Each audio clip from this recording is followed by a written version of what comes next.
All right, welcome to Omniversal Escapades. We are our host for the show. I am not the keeper of this adventure. That would be our great friend Jeff. We are going to be playing. Uh, we are playing Monster of the Week. Specifically, we're going to be picking up from where we were about 3 months ago at the one shot that Jeff did in Sunny Shores. So if you've not seen that, please watch this first, and then watch that. Watching things out of order is super cool. That's Um, the only way to do it, really. right. Uh, and well, this mostly just applies to Twitch. So, I mean, if you're watching this on YouTube, go watch the first one. Why not? Yeah. Um, our X's for And this. check out my YouTube video about the Phantom Menace cut where you like, forget it. I don't know what that thing's called.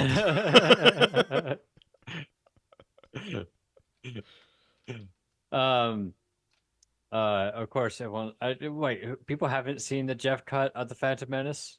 Is that what you're telling me? Mm. I would never. I'm too old for those movies. For the Fair enough. prequels? But I Yeah. respect whoever did that and whatever they Oh. called it. In fairness, if you asked me to cut what I thought was unnecessary, I just cut like a good 30% of it, which included a very long pod racing scene.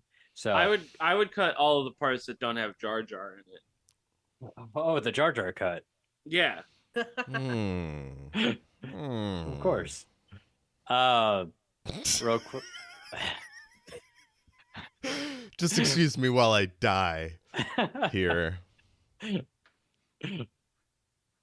Our X's meaning that we do not bring to the campaign or children in peril depictions of gore, slavery, sexual assault, and our veils. I need to fix this in my script because it's very awkward transitioning to that. And our veils, which means we just kind of fade to black, our body horror and feces. Like I said, we are playing Monster of the Week this week, and Jeff is our keeper. As I do like that, we'll be right back. By the way, I know the audience just briefly saw that. That would be a good one to have. Yeah. I could probably Could you show spruce that up. again? What's that? Could you show that again? Oh no, you just did on stream whenever you showed the show talk. I did? Yeah. Yeah. What all the good. hell? So let me go ahead. Normally, Jeff has been the nice one to do the recap, so it's easy for me to remember what happens between sessions, because every one of our sessions tends to happen twice a month, and I have a life that doesn't allow me to think about production all the time. But I don't. as living that good life, as living that life, Yeah. I will go ahead and read Jeff's recap of the last session for this campaign or this series. So we're doing Z files, everyone knows. The Sunny Shore recap is the current mystery. One of two hydrologists have gone missing. Derek Adley, his partner Molly Rosenblatt, is apoplectic. Apoplectic? Did I really write that? Sorry. That was more for me than anyone else. That's all Give right. you a dollar word. He vanished on the North Beach just south of the groin wall. As we all know, the groin wall. I forgot about the fucking groin wall. So we've had a few locations, like the ice cream shop where we met Kevin, a teenage clerk, and Mickey Dangle, the owner, as well as Nadine Keeler, local environment activist who's been surveilling Dangle. To give an example, Dangle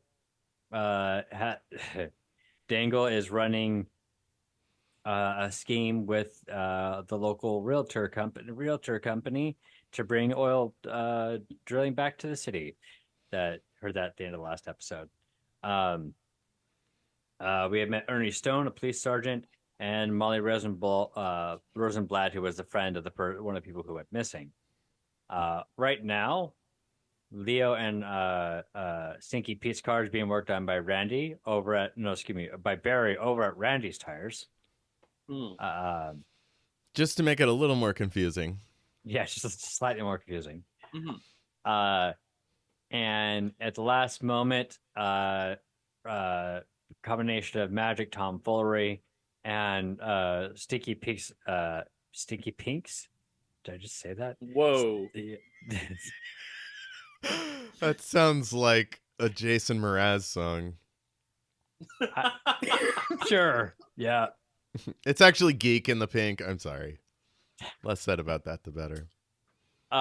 Stinky Pete's not mental getting that guy to go through mental gymnastics, basically. Well, and after the conversation, Stinky Pete and Leo and some NPCs went to go figure out what was happening on the beach. And my memory is a little fuzzy. I've forgotten some things, but at one point, Stinky Pete was pulled underneath the ground. Never to be seen again. Until today, apparently. Is anything that anyone wants to throw out there, please feel free to do so. I did not get to I rewatched the episode, great episode, but I did not get to finish the last 15 minutes of it. So my favorite thing. Oh, I'm sorry, Ask. Go ahead, Jeff. You first. My favorite bit was near the end when you truth serumed, what's his name, Dangle, and his wife took a sip. So they both just unloaded some dark shit on us. Oh, yeah. There's cult meetings going on at their house, if I remember correctly. Yeah, at Montrose. Tess, did you get a chance to listen? I did, yeah. Oh, so you've already met Pete. Oh, I'm a big fan of my friend Pete, yeah. Pete's a very popular character. Let's just put it that way. Pete started out as an NPC in our other campaign, who I just kind of took the reins of because Dean was like, "We need a restaurant," and I was like, "Oh, Stinky Pete's Fried Chicken Hut." Yeah, and then I was like, "Hey, I'm Stinky Pete. I own a fried chicken hut." Fantastic. And a legend was born. Oh yeah. Technical note, Tess, are you able to increase your volume at all? Yeah. Let me see what I can do. Okay, just a tiny bit. Is that louder or quieter? That's louder. Perfect. Good to see. All right, so that's good. Perfect. Can you turn it down just a tiny bit? Jeff, or pretend to. Wait, I'm muted? For a second you were. It looked like you were saying something and then there wasn't noise. Checkity check. What I hear the you now. fuck? Okay. Oh, yeah, all good. And because I like to support creators of this thought, sorry if that was audible. It's all good. Okay, just 1 second. Also not sponsored by Audible. Yeah, which is a shame because I do like their service, even if it is unfortunately a Amazon product. Yeah.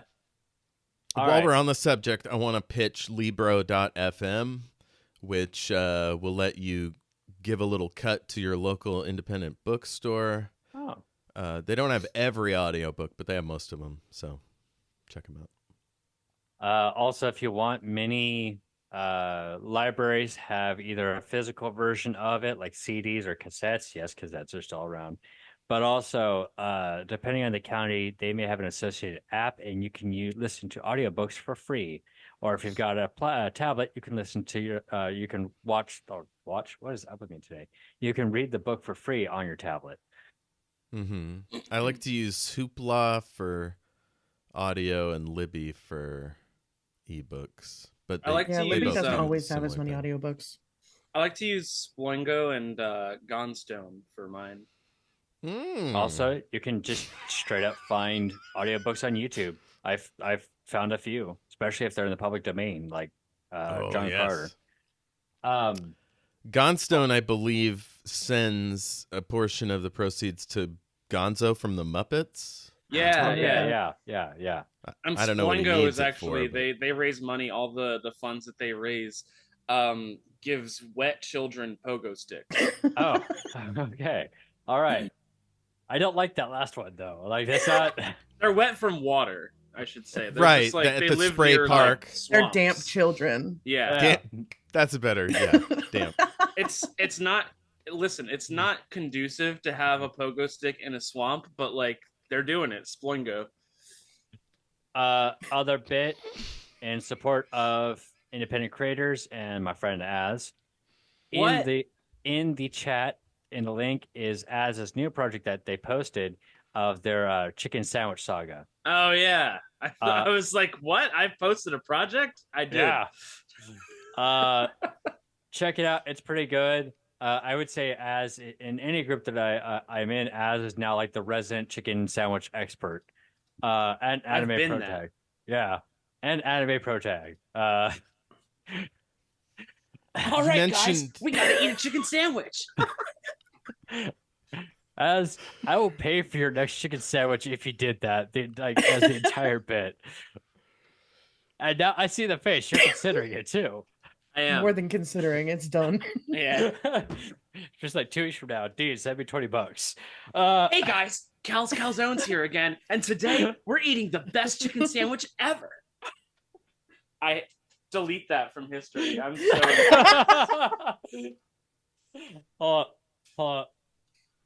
And clip. Don't clip that. No. Oh no. All right. No. Oh, you mentioned putting it in the chat. Which chat? Or is this like an old the Twitch chat? Yeah, put it in the Twitch chat. Cool. Perfect. That's the finale though, so you should watch the whole series. Mm-hmm. And I will try, and if I remember later, I will post the link in our YouTube episode too, when this gets posted later. Thank you. I felt like there was something I needed to do for the last episode, but I have been busy, so I'll fix that later. Anyway, enough of my inane ramblings. I'm gonna go ahead and hand it off to Jeff, our keeper for this evening. Very cool. So, if we remember last time, Stinky Pete was sucked into some other realm, along with the rock mobster and Molly Rosenblatt. So you appear. Let me pull up my note. That was me appearing for the audience. Rock mobster. Do. Okay, so the first thing you notice is your feet landing in shallow water and the like spongy ground of a sandy beach. You were at a rocky kind of mixed area, but here it's all sandy, and you can feel a sort of shallow wave splash over your feet. This realm is sad and drab and lonely. You see people spread out maybe 30 feet apart, just kind of standing quietly, not doing anything. Okay. Sometimes the water has a rainbow sheen, like there's oil in it. And then you see little like almost like fetuses, but crabs and pelicans sort of being dragged by the water. Okay. And and you see Molly, and it looks like she's standing sort of stock and stunned, but she's moving slowly away as if the beach is kind of dragging her away from you. Is she still within like arm's reach of me, or has she gotten too far? Just outside, just out of reach. Okay, I'm gonna try and follow her then, and like grab her hand and shake her back to reality, or whatever this is. Okay, you grab her. Her glasses are gone, and you notice now, like anything that's inorganic, polyester blends and whatnot are gone. So are we naked? Depends on what kind of clothes you have. If you were wearing a plastic tarp, say that would be gone. All right, I don't know. I don't know what Pete's wearing. Probably overalls and a straw hat. Yeah, we never did a fashion update. So let's do that now. He's got one boot on. Cool. Molly's in What would she be in 82? I guess would like to point out that the end of the last time we did this, I actually did do Leo's fit. Like I did describe his fit. Mm. And I literally just stole the idea from another character. I do go on. Hell yeah. We'll get to Leo right away. No, you're good. You're good. So Molly's in like loose fitting pants and a button up shirt. The waders and like outdoor rain type gear she was wearing is gone, as well as her rain hat. Okay. The flashlight is gone. Your gun is gone. Shit. Okay. Unless it was made of wood. I don't know. We didn't. No, it was not. It was not a wooden gun. Does this dimension know where it's at? This is America, damn it. It was not the Shinzo Abe gun. It was a real gun. Ooh, too real. It was. As I was saying that, I was like, can I say that on this podcast? I mean, that guy was a fascist asshole, so I'll allow it, but, you know. Too soon? I don't know. I mean... Nah, it's fine. He sucked. All right, so yeah, I try and grab her hand. You grab her hand, and she looks over at you, and she kind of blinks and gives you a look of recognition, and then her gaze turns slightly over your shoulder, and she gets all stiff and tense. Well, he's right behind me, isn't he? She slowly nods. You hear like weird bird and kind of reptile-y noises off in the distance, but there's a sort of mist that obscures out past a quarter mile or so. All right, I turn around. I don't let go of her hand though. Sure, you turn around and you see a young man about her age, similar kind of just sort of summery outfit. He is kind of uncommunicative, blinky, and you notice his mouth is sort of burbling, as if his throat is full of water and it's just sort of dribbling out. And he's making words, but I don't know if you're an experienced lip reader, but either way, you can't make out the words. Okay. Do I know if this is Derek? She kind of starts to move next to you, and she says, "Derek?" And he sort of wobbles his head a little bit, but doesn't say anything in response. Okay. You see at his right hand, same place, like where on your hand and wrist, there's like 4 bumps. Okay. Except instead of reddish, they're like black, and there's some kind of pus coming out of them. Ew. Okay. I'm gonna try and grab his not pussy hand. Okay, he's about 30 feet away, so you'll need to walk over. Yeah, there. I'll drag Molly with me over to him because I'm not losing this chick. Okay, cool. So you're tromping through the mud, and but it almost feels like you're floating above it. It's an odd feeling. Hey, would you call me walking towards him immediate danger? God, I hate to say no, but it does not. No. Okay, cool. For context, I have what could go wrong, so whenever I charge into immediate danger without hedging my bets, I hold 2. Hell yeah. I believe that happened last time. Yeah, at the end of last episode, too. It went really, really well. As we can tell by my surroundings. So you reach Derek, but oddly, as you get closer to him, your steps seem slower as if time is kind of slowing down a little bit.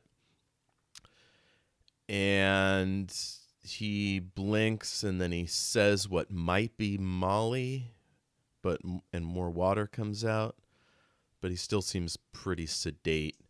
And then you see maybe 20 feet behind him what looks like a corpse just sort of slowly be dragged from left to right on the water. Okay. Fuck. I think I'm just gonna continue trying to get to him, and I'm gonna be like, "Yeah, you got it. That's Molly. She wants to get you out of here. Come on, let's go." Excuse me. Molly reaches out to him and takes his hand, and she like shivers all over, like it must feel weird.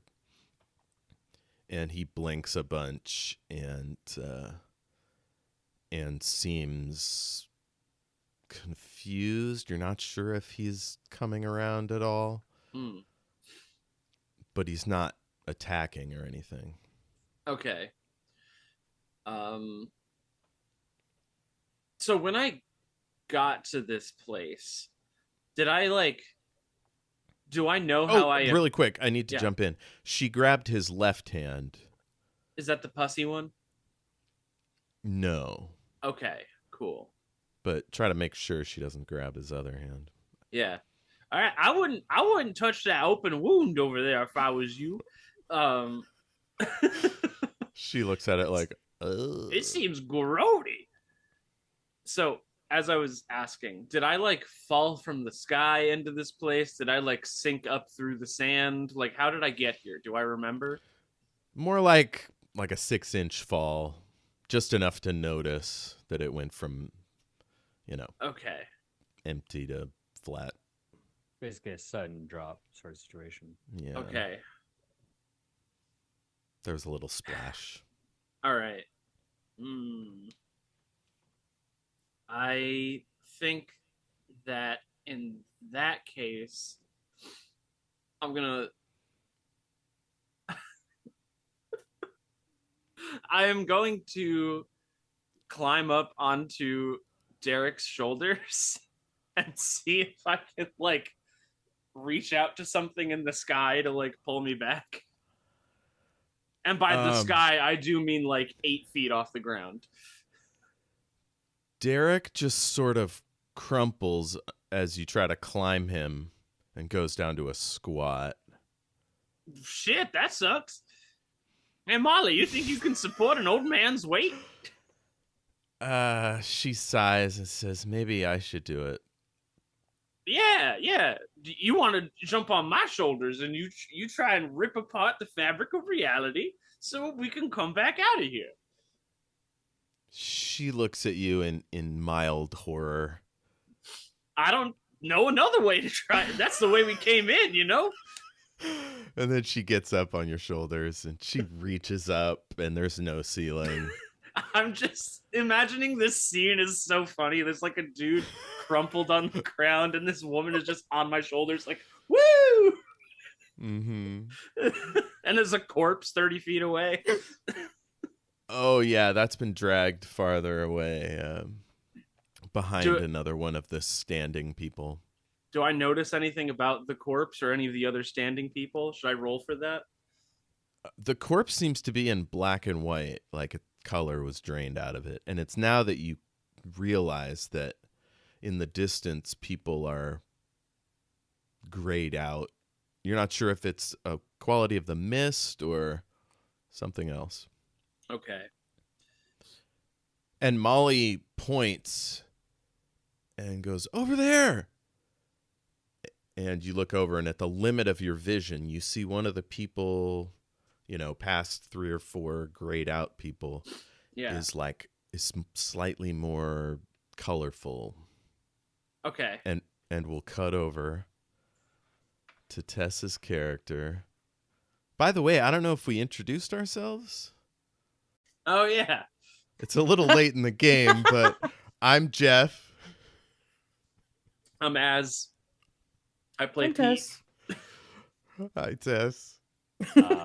I am the well-renowned ruler of the Southeast Europe, Franz Ferdinand, and I love your music, Franz oh, Ferdinand. thank you.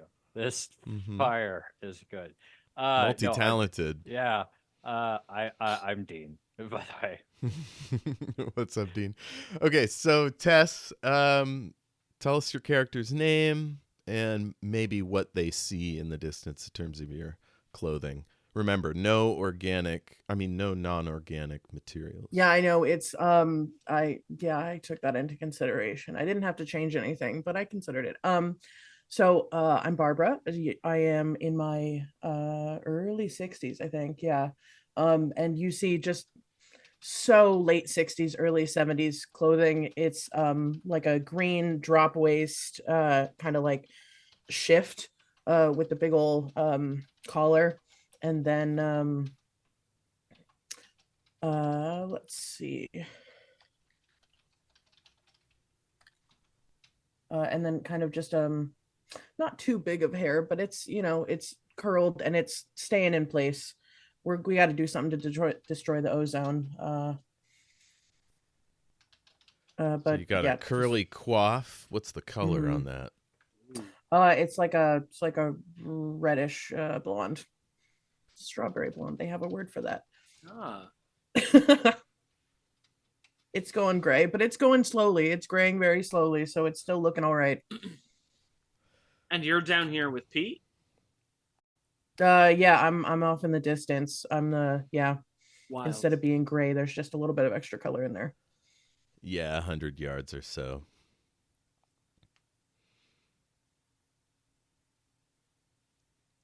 And let's start with you.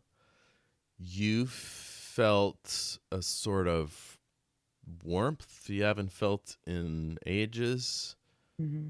And you notice a little color coming back to your skin and your clothes that you haven't seen in a long time. And you felt the arrival of someone looking to rescue people.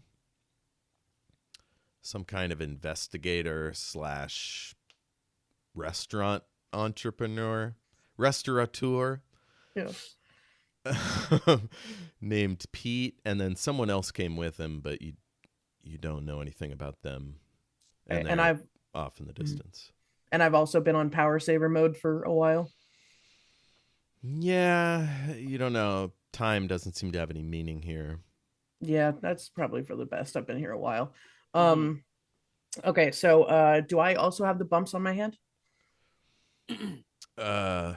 They're almost like faded into A faded nothingness. black ones. Okay, that makes sense. Yeah, I mean, something seems different, and I've got a little bit more pep in my step. I'm gonna go, see what this investigative restaurateur has going on. Because there's a guy on the ground, there's a woman on his shoulders. I'm like, okay, let's go see what's happening. So you start moving, and same deal. You sort of float above the sand. The water kind of splooshes around you as you go. And as you get closer to them, you can smell the surf. You can start hearing birds or reptiles in the distance. You can kind of, as you pass somebody, you can hear their breath and smell their cologne or whatever. So it's almost like you're coming to life more as you get closer to them. Okay. And Pete, Molly That's stiffens up. She's like, "Let me down." Okay, give me a minute here. My back ain't what it used to be. I gotta bend over.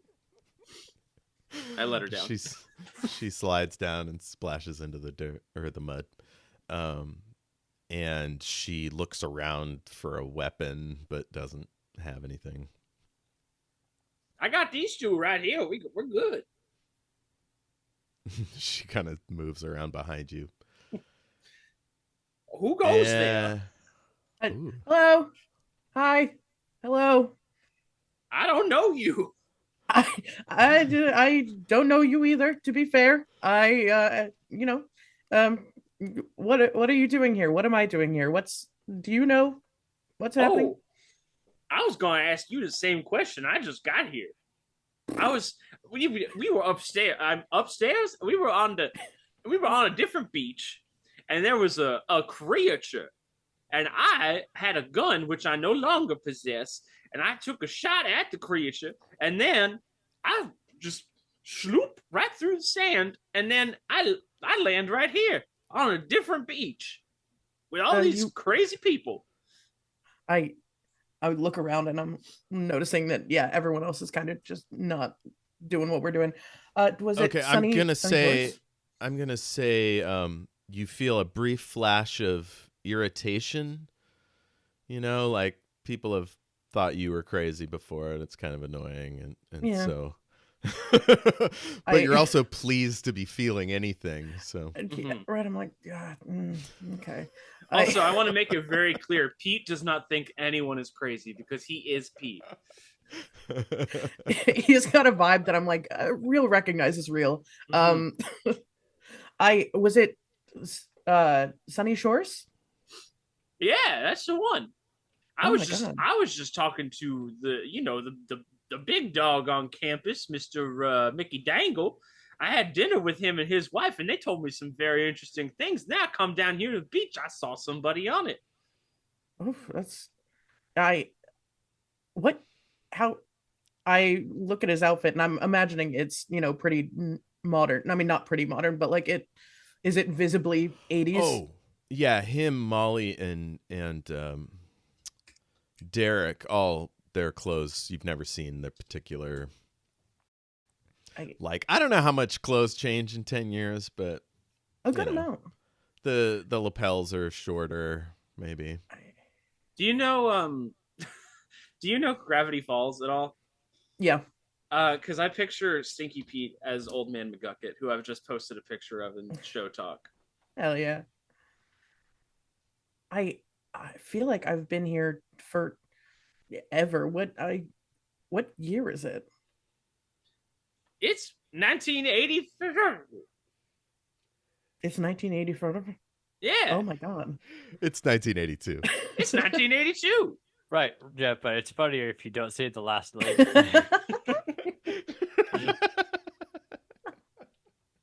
Oh my God. Is it still, people have just been, are people showing up at like regular intervals, or did I even notice, when people showed up?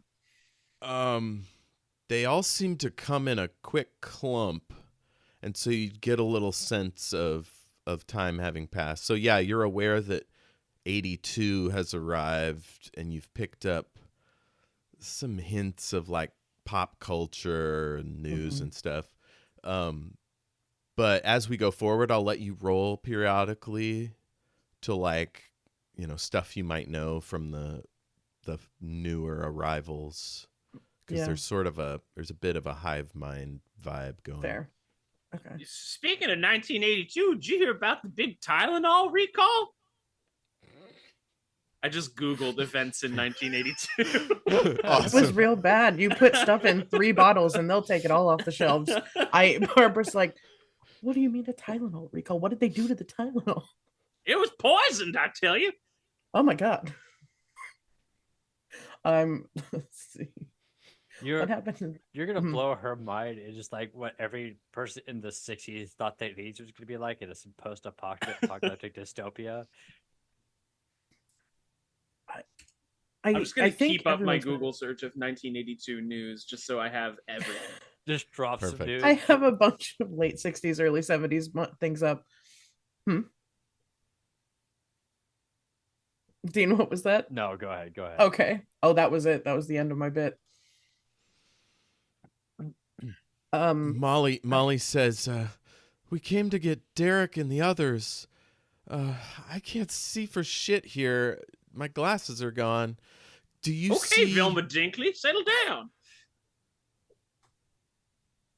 She looks at you with irritation. I'm sorry.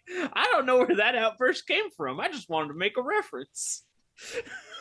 I know Velma, I think. She was the sexy one on Scooby-Doo. Always losing her glasses. She was a freak.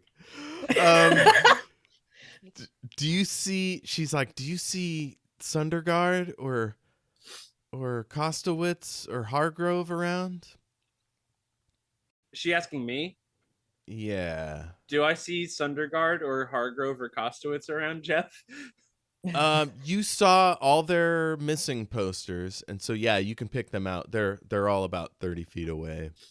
Yeah, I can pick them out. They're all about 30 feet away. You point, and she kind of squints a little bit. Mm-hmm. At that point, I'm real confused because they do look familiar, and I know those names, and I know that time has passed, but that is still a little bit wild. I'm like, Yeah, those are the Pete 3 that Montrose? arrived just before these folks arrived.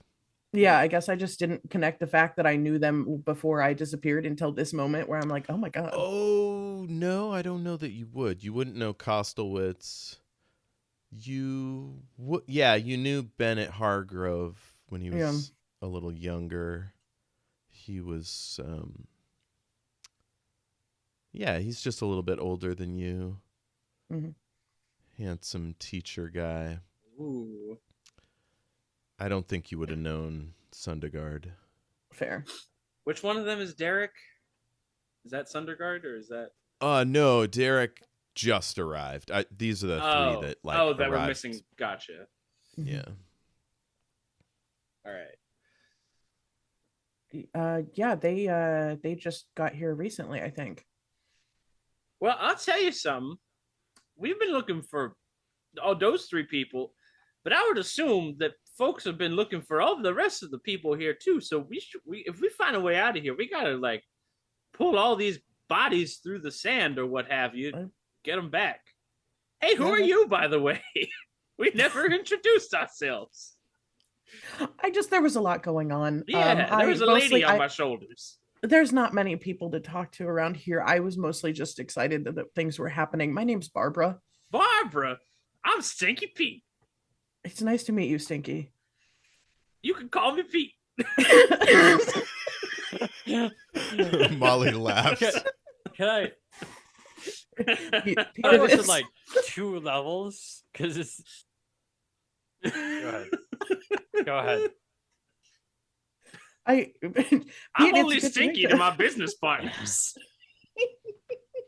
Being Stinky was my father. You call me Pete. That's good to know. What happened? How did you get here, Pete? I think I told you I was fighting a monster and then there was a gun and I fell through the sand. The gun was mine. I shot it. Do you still have it? Nope. I'm like looking around. Oh, I don't really know how we would use it, but I feel like it might have been helpful. I'll tell you what, if I had the gun, I wouldn't have been brandishing my fists as you walked up.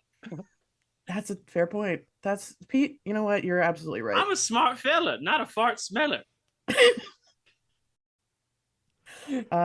Behind this group, you see something sort of pale and long and flat, sort of sliding from right to left along the beach there.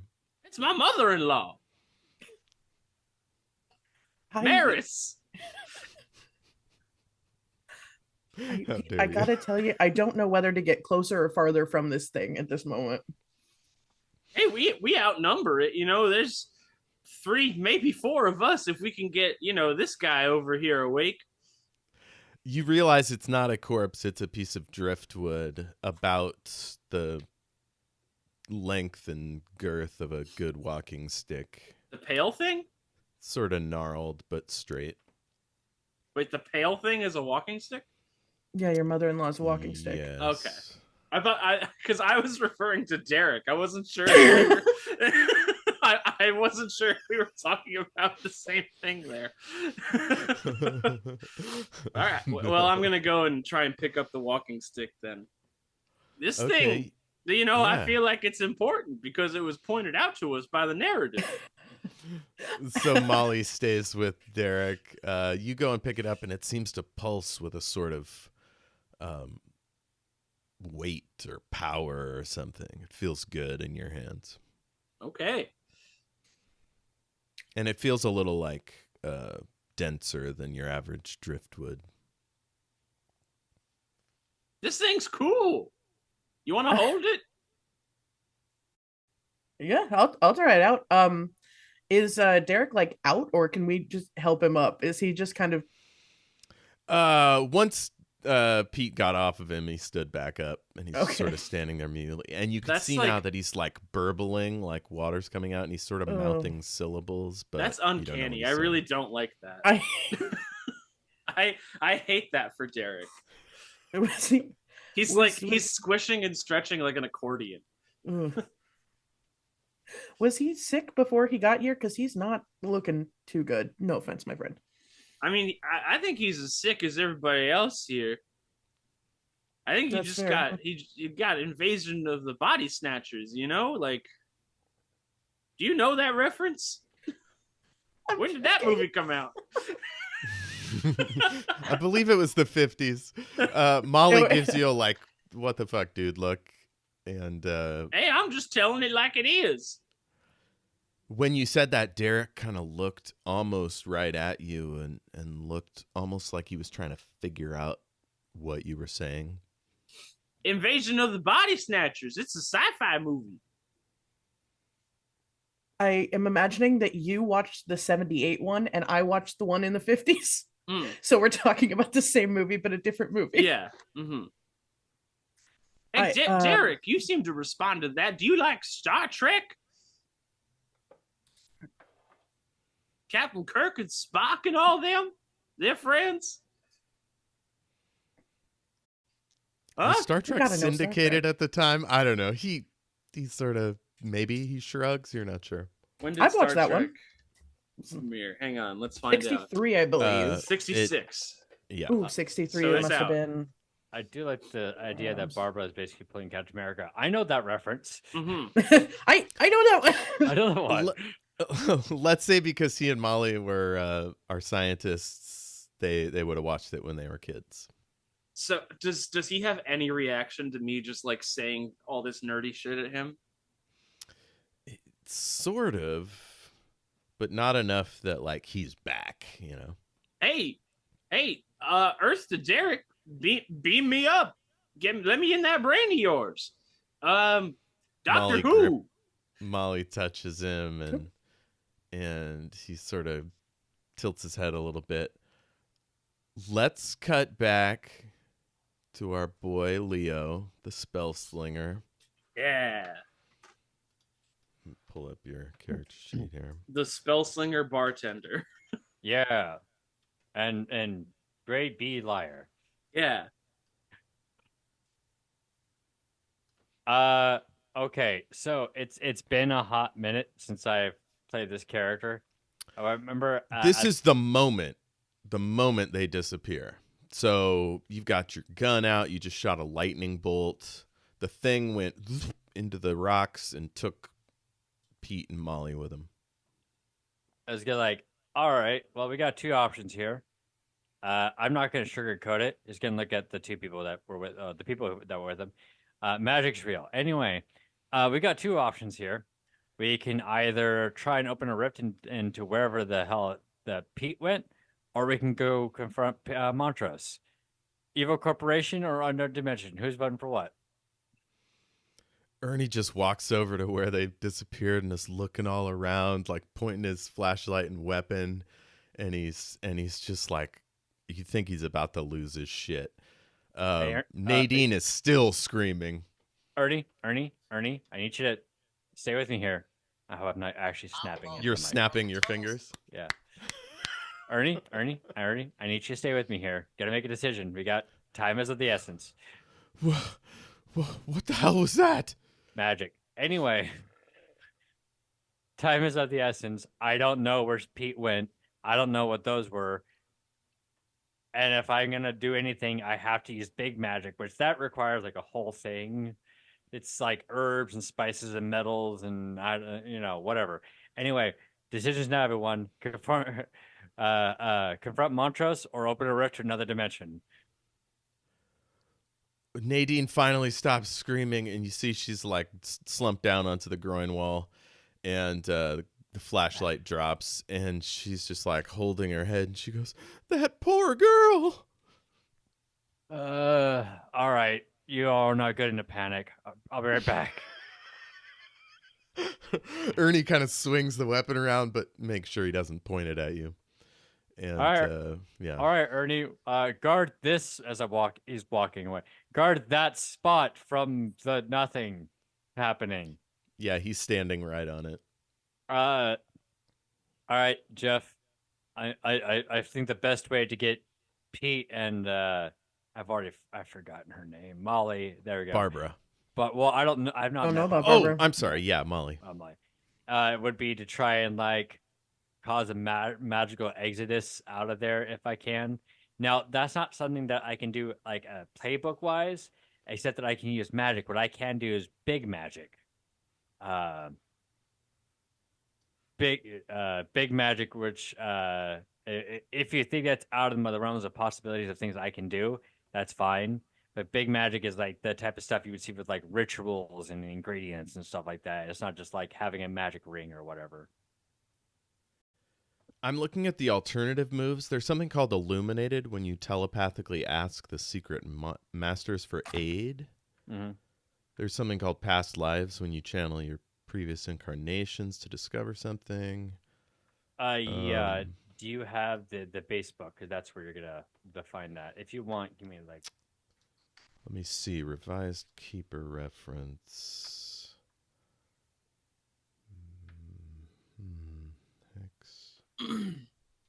Guys, did you know that in 1982 Michael Jackson released Thriller? I did not. Hell yeah. Big magic. Use this when you want more than the use magic effects. Tell the keeper what you want to do. The keeper may require you to spend a lot of time, days or weeks, researching their magical ritual. You need to experiment with the spell.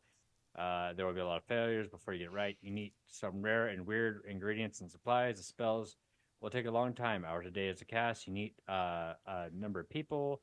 The spell needs to be cast at a particular place and or time. You need to use magic as a part of the ritual, perhaps to summon a monster to communicate with something, or bar the portal you opened, or it will have a specific side effect or danger. If you meet the okay, so time moves faster here than in the other realms, so that'll be good for the next bit. But let's do an illuminated past lives or sensitive check to kind of diagnose the problem. Okay. If I could, or a regular move. I don't have that sheet handy. Well, I do have like third eye. When you read a bad situation, you can open up your third eye for a moment and take in extra information. You could take a +1 hold on any results of 7 or more. Plus, you can see invisible things on a miss. You still may hold 1, but you're exposed to supernatural danger. Unfiltered, hidden reality is rough on the mind. So that's what it says. So I can do that, or I can do one of the weird moves you had mentioned, depending on what you think. Which one would you like? How about this? I'll do a sensitive move to kind of get like a reading of the area in which Pete was taken. And then if I can, I'll try and like access my past lives on the next roll to like basically justify the existence of my character knowing how to even open up the rift, if you will. Okay, so roll plus weird. All right, so let's start with sensitive. Plus weird, I rolled a 9 plus my weird, which is 2. I rolled an 11. Hell yeah. So on a 10 or more, you gain a definite impression, a vision, tangible aura, overheard thought, etc. about something important. Yeah. So that's my job. Don't just make something up. You get a sense of your friends or whatever, your colleagues, being nearby, but like not. As if they sort of shifted back or forward a second. But they seem to be slipping away. And as far as the rift, that seemed like a one-off. You don't think you could replace that. You need something that could bind you to that other realm to create a new rift.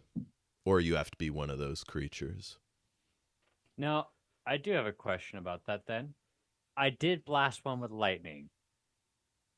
Is there any remnants left on the ground from whenever I blasted it with lightning? Like it's stones and sand kind of blown all over the place. Yeah, and I did shoot with lightning, so like the lightning hitting sand, glass might also Yeah, be you something. see all sorts of bits of glass around, like under the spot where Ernie is standing, All right, I'm gonna. and some of the stones are scorched. All right, I'm gonna pick up the glass, like a good chunk of it, and with my sensitivity, can I tell it that this thing is tied to creatures from the other side, basically filling out that requirement? It might work with a sympathetic ritual, but it's not of that place enough to create something here. All right. So I can't do big magic to get them back.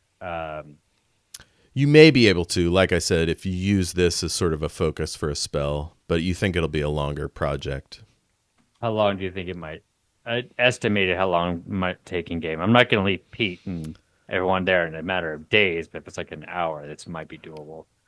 So the injunction may be lifted. That's for the oil refinery. That might be lifted in a week, depending on how quickly the judge takes the whatever. That it's scheduled for next Monday or whatever. And the condo project may get an environmental waiver or something, which could happen at any time. So it's probably the faster the better, and it depends on what kind of books you can get your hands on or how successful you are at communing with spirits or whatever you do. So you figured it might take a couple of days then to set up the ritual to summon them back, basically? For sure. Yeah. And it would be more effective if you had a magical circle or some kind of sacred site, that sort of thing. All right. Alternatively, Plan B kicks in then. Plan A was the direct route, just trying to get them out of this. This. I was trying to think of something that's not the upside down, but whatever. The upside down. So Plan B is to confront the Peter Montrose directly, or at least enough to invade his house and steal his things, because he's probably got whatever's causing this. So, or at least the information. Did the Dangles tell you when the party is? Yes, it was later this evening. They were going to go to the party after. Gotcha. Well, no. To be precise, what they said was they're going to go. They're not going to go have passionless sex, or something like that. Yeah. So I'm going to look over at Ernie. Ernie, where does Montrose throw his shindigs? Sorry. He puts his weapon away. He says, I know this. East of town. There's a hill there. It's called Red Brush Hill. There's not very many hills around here. And it's up on the top. It's sort of a mansion. There's a long drive. There's a fence. All right. I'm officially filing a noise complaint. I need you to confront Mr. Montrose about the noise. Also, I'd like to remain anonymous. Oh, man. He just like rubs his head. He's like, I could get in trouble for a spurious call. It's not a spur. If someone makes a noise complaint. But like nobody lives within half a mile. I mean, no one said anything about living. You could see it could be a camper. It could be a hiker. That does a noise complaint doesn't say that they live near. It's a noise complaint, Ernie. All right. Let me call the sheriff. And he calls up and he talks a little bit. And he's like, Sheriff, it's important. They heard screams. And he like, and he's like, fuck. All right. Okay. Thank you, sir.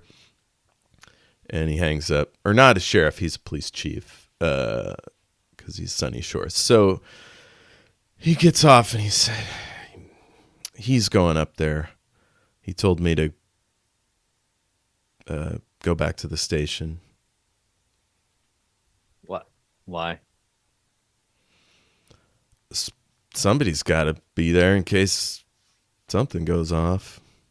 So you're going to go to the station and the sheriff's going to check it out? The chief, yeah. Okay. Well, a distraction is a distraction, I guess. If you can distract the sheriff when you got the opportunity. And I'm sure I was about to make a Eyes Wide Shut joke, but I don't think that movie has come out yet. When you say distract him, do you mean like stall him at the station so you have time to get up there? Well, yeah, stall him for a bit, and then I need him to act as the distraction while I pretend to be a waitstaff. Rich people don't pay attention to people in suits if they have an apron on. I've learned that over the years. You throw an apron on when you got one of these, no one pays attention. How would I do that? I'd be stuck at the station. I could call over there and... oh, shit. I just pretended he had a cell phone. There were no cell phones back then. You guys have gone back to I don't know, the phone booth at where people drive up to the dunes. Just could use the squad car because they got the... Yes! There you go. His Jeep. He pulls that thing. Great retcon. Go on. Okay. I can't remember the name of this movie. I was making a movie about rich people eating the poor and just... Anyway. Soylent Green? No, that's a good one, too. It was a horror movie from the 80s that was just very on the nose. And there was like this scene like called the Scutning or something like that. Yeah, I can't remember. Yeah. Anyway, if you get the opportunity, watch Dead Meat. That's where I found out about it. I was like, all right, I'm just gonna look at the two other people. I believe it was like, no, it's one other person because now it's just Nadine and Ernie because Molly was kidnapped. I was gonna look over at Nadine. All right, Nadine, we're gonna go invade the Montrose house. Do you want to come help? Excuse me, I'm gonna go invade the Montrose house. Do you want to come help? Well, I have a court order. I'm not supposed to get within 200 yards of him. All right. Maybe 100 yards. They live in a small town. Whatever. Doesn't matter. Ernie says, yeah, Nadine, you should probably sit this one out. Could you help, Ernie? Could you use some help? Help with distracting him. Also, I'm going to need some background support while I handle this because, look, I'm not going to admit to breaking and entering, but you do need a distraction when you're breaking and entering. Okay, Nadine, drive up to the gate and make a stink about something. And she's like, oh, I can do that. I'm very experienced. She sure is. And make a stink, and then make a bit of a stink with the sheriff there. Do your best not to get arrested. I actually don't want you to get arrested. I just need a distraction. Also, Nadine, can you drop me off like a mile from the mansion? Because I just realized because Pete's car's out, I would have to walk all the way there.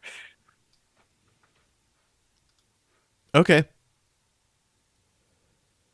All right. Yeah, the gate's about a half mile, I said. So yeah, she drops you off a little short. Yeah. I just realized it's like, oh, the time lapse of things. I don't have a car. So I'd be like, I'll be there in like 2 hours. See you there. Okay, so we have a plan. Do you want to do anything else before you head up there?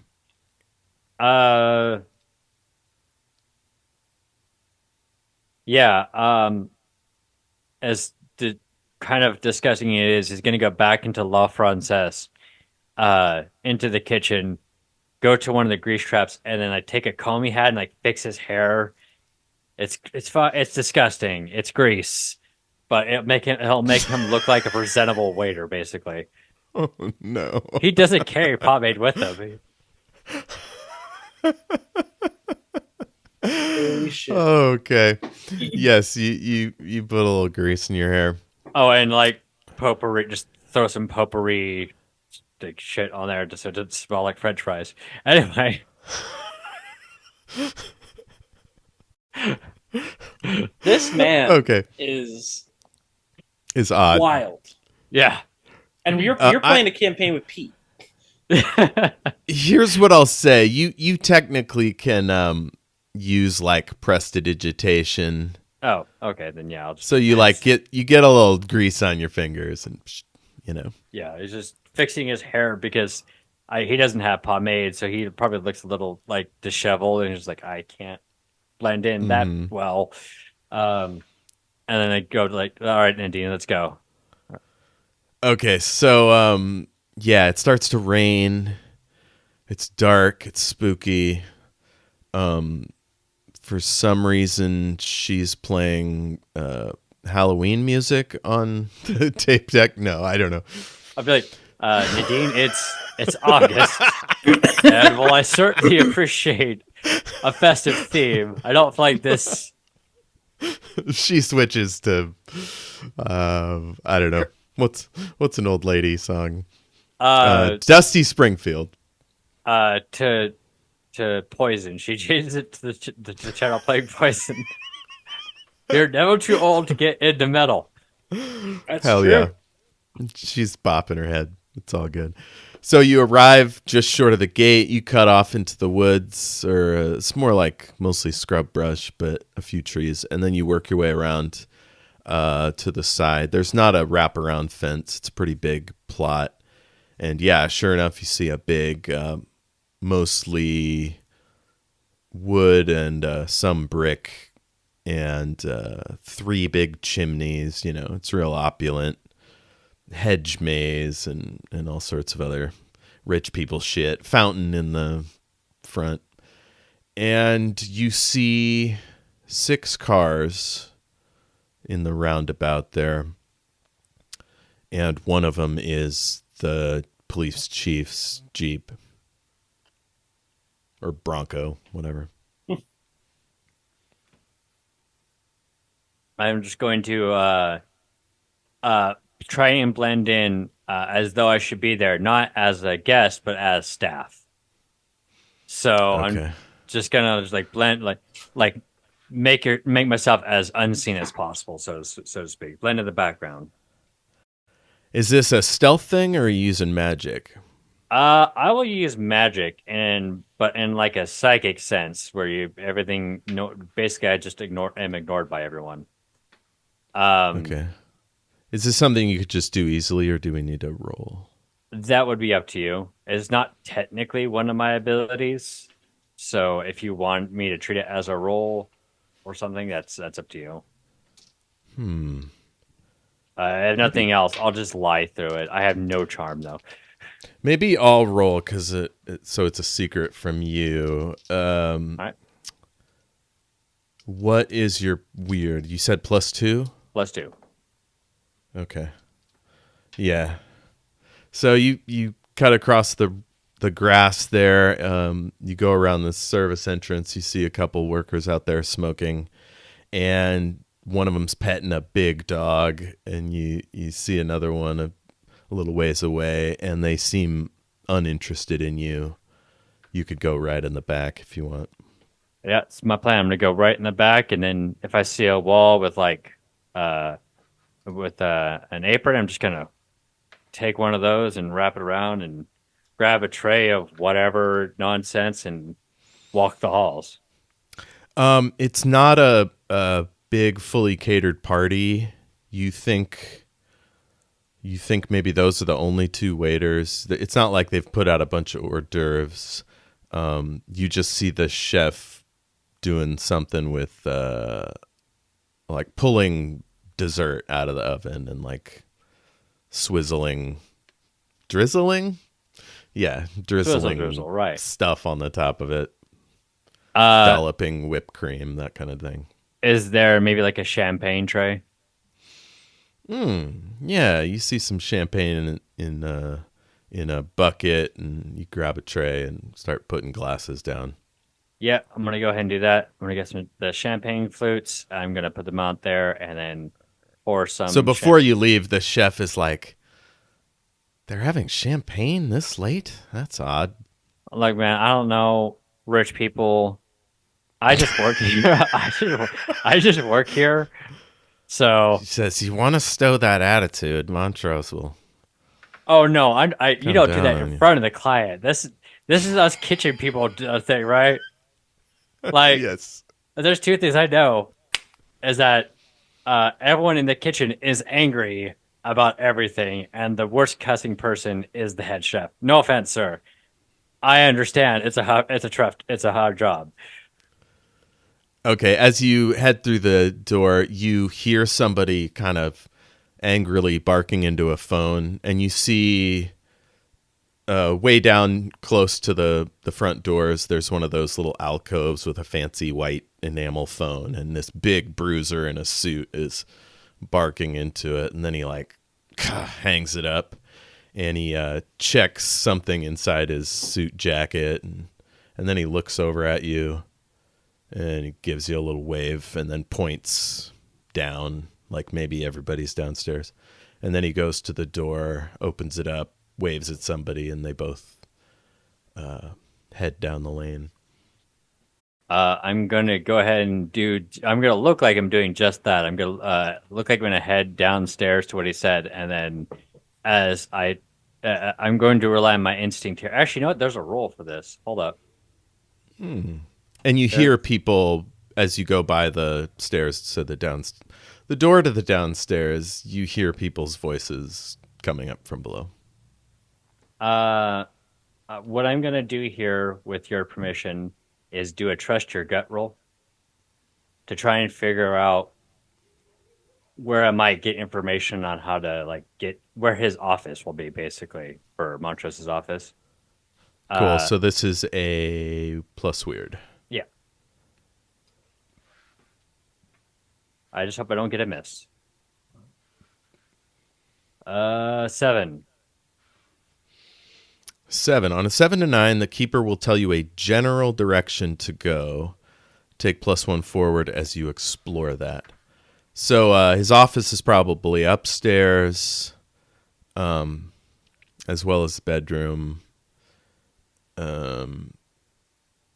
Library would be on the ground floor, and then the party's going on downstairs. I'm going to head to where my gut tells me his office is. Okay, yeah, you head up the stairs, and yeah, you find an office. It's the only door that's closed. I would like to do, as another roll, another sensitive roll to see if there might be magic in that room. Cool, go for it.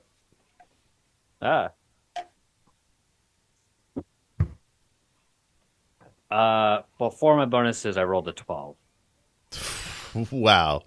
Okay, yeah, there's definitely something going on in there. All right. And is there a way I could magic the door open? Oh, for sure. So while you're working on that, let's take a quick break, and then we'll get right back into it. Sounds good. And we can use the "we'll be right back" screen. Yes. Oh, God. He's loud. Okay. We're going again. I will say that I found the movie I was looking for, but it hasn't come out yet, so I didn't get to make the joke I wanted to. It was a movie called Society, and the act is called Shunting. Yeah.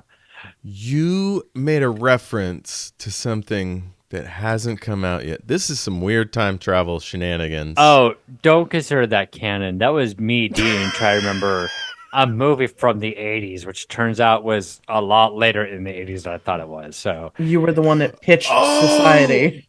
Yeah, Okay. I thought Yeah. you meant it hasn't come out yet in real life. No. 2023. It know was what- a movie. Go ahead, Go Dean. ahead. No, go ahead, Az. You know what movie did come out in '82? E.T. the Extraterrestrial, There you go. Yeah. and Yeah. Tootsie. Tootsie And also Tootsie. came out. Yeah. Did Perfect that year win for an film. Oscar? I Yeah. believe so. Also, Tootsie. The Verdict and Gandhi are the 4 that's listed on this website. Oh, Gandhi's good. It's 6 hours long, but it's good. Yeah. Oh man. And the book version of Schindler's List came out. Schindler's can- List came out yes. in the 90s. I know that. I can make an Evil Dead reference. The first one came out in 81. The Color Wow. Purple, also 82. Yeah. Whoopi. No, I don't. Oprah. Yeah. I'll be honest, I haven't seen it in such a long time. I could not tell you who's in it. It's been a very long time. Oh, I'm talking about the book. Oh, okay. Oh, okay. Gotcha. Well, last we checked, our boy Leo was trying to get into a locked door. Let's cut back to the other realm. Who was, what are y'all up to? Well, I just handed over the cool white stick that felt powerful. Mm-hmm. I imagine I similarly feel like this is a really good walking stick. Yeah. Yeah, I mean, is there Feels anything right like in your notable hands. about it? Fair. All right. You know what we should do with that thing? Draw a little circle in the sand, and then we stand in it and see if we go back. Because I see Leo do something like that before. I was thinking about drawing something in the sand with this. It's the perfect size for it. Yeah. Yeah. How large do you want to make it? Like large enough that we can stand in it, like all of us. All four Are we of you? standing inside of it as you draw it, or are you drawing it and then we step into it?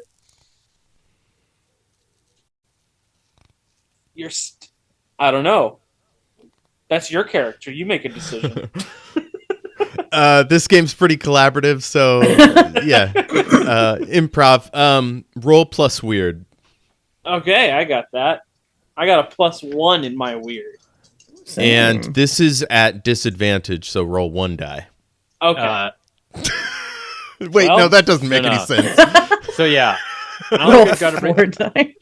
I don't think we've been able to bring this up to test. So in this one, instead of the normal rules on that, if you get +1 ongoing, you have advantage, which means you roll 3d6 and you take the two highest. If you have disadvantage, which usually is something assigned by the keeper for whatever plot reasons, or like you had to make a hard move, you roll 3d6 and take the 2 lowest. Okay. Ah, that's it. Yeah, so do that. 3d6 and take the 2 lowest. Got it. Okay. And I should get a third d6. Well, all right. So I just barely passed. That's my +1.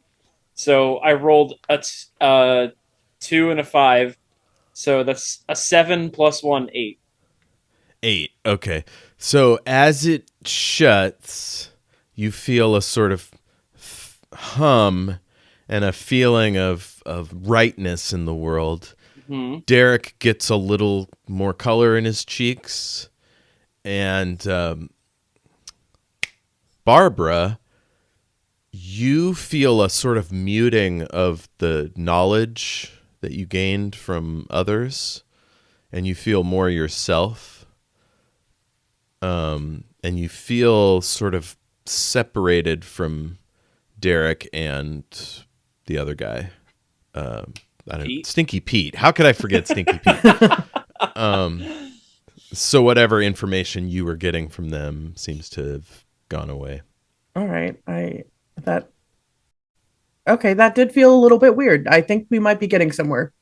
Yeah, I felt strange to me. And look at our friend over here. He's got a little blush in his cheeks. Oh, look at him. So the water pours out of him, and Oh, shit. he takes in a deep breath and sort of gags for a second, and Molly grabs him and he grabs her, and you see the love in their eyes, and then they hug, and he's like, where am I? on a side note, he was blushing because he remembers something embarrassing from high school that he did. That's the magic of the circle. Yeah. Pete remembers the time his pants fell down in gym class. Tess, But yeah, other than this odd change in these two, nothing else seems to have happened. You didn't magically return to the real world. Got it. I don't know if I asked this. Do you want to disclose what playbook you're using, or do you want to keep it secret? I'm like the flake. Cool. It's, okay. Yeah. Gotcha. I'm a mundane, which means I don't do anything. I'm just a guy. I'm just suspicious of everything. Yeah. All right. So, well, that circle brought Derek back to life. What if we drew circles around everybody here? I feel like that's a start. We got to start somewhere. Yeah, absolutely. All right, I'm going to start drawing circles around fools.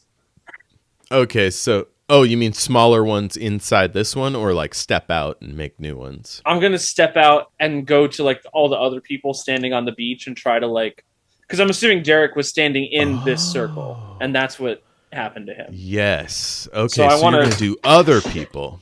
Yeah, I just want to start bringing people back to life. As you cross the border of the circle, the magic fizzles and water sort of fills in the crack. Does Derek go back to being dead? It's a slow process, but he and Barbara start to fade a little bit. Okay, maybe we keep the circle. Fuck. Okay. I stand back in the circle again. Okay. And you don't know much about magic, but that's typically circles are broken when you pass the threshold. Okay. So... Unless you make them when you're outside of them. So you could make another one once you're outside of it. All right, I'm going to do that then. Because my next plan was to just start dragging the stick through the sand and making a really big circle around everybody. Okay, so for this new circle, give me another roll. Same deal, 3d6. Got you. And I'll give you +1 forward because you've done it before. Okay, cool. So 3d6. That's an 8 again. Cool. And did you add the +1? Oh, so let's make it a 9. Doesn't matter. Yeah. So yeah, that magical circle holds. And as you walk away from it to somebody else, you feel your power lessening. You don't know if you'd be able to sustain more than one of these. Okay. In fact, you're pretty sure you won't. It's like it holds some of your concentration, like a concentration spell in D&D. All right, so here's the new plan. We're gonna get everybody on the beach, real huddled up together. Get them inside one of these teeny tiny little circles, because I don't have enough power in this noggin of mine to make it a big one. Okay, so I just out of character, I would suggest getting the 3 people who most recently went missing. Okay. You don't think you could handle more than that? Something weird is telling me that I should just get the 3 people that most recently went missing. I feel like, you guys all showed up at the same time, so that makes sense to me. Yeah, let's round up them folks. And you know what? You can come with us too. You seem like a nice lady. I really appreciate that. Thank you. You drag them into a circle, and they seem utterly sort of vaguely uninterested. You make a big circle, and this one will be +1, -2. So this will be base at disadvantage. Okay, cool. I only need to roll one of these. Here we go. It's a 6.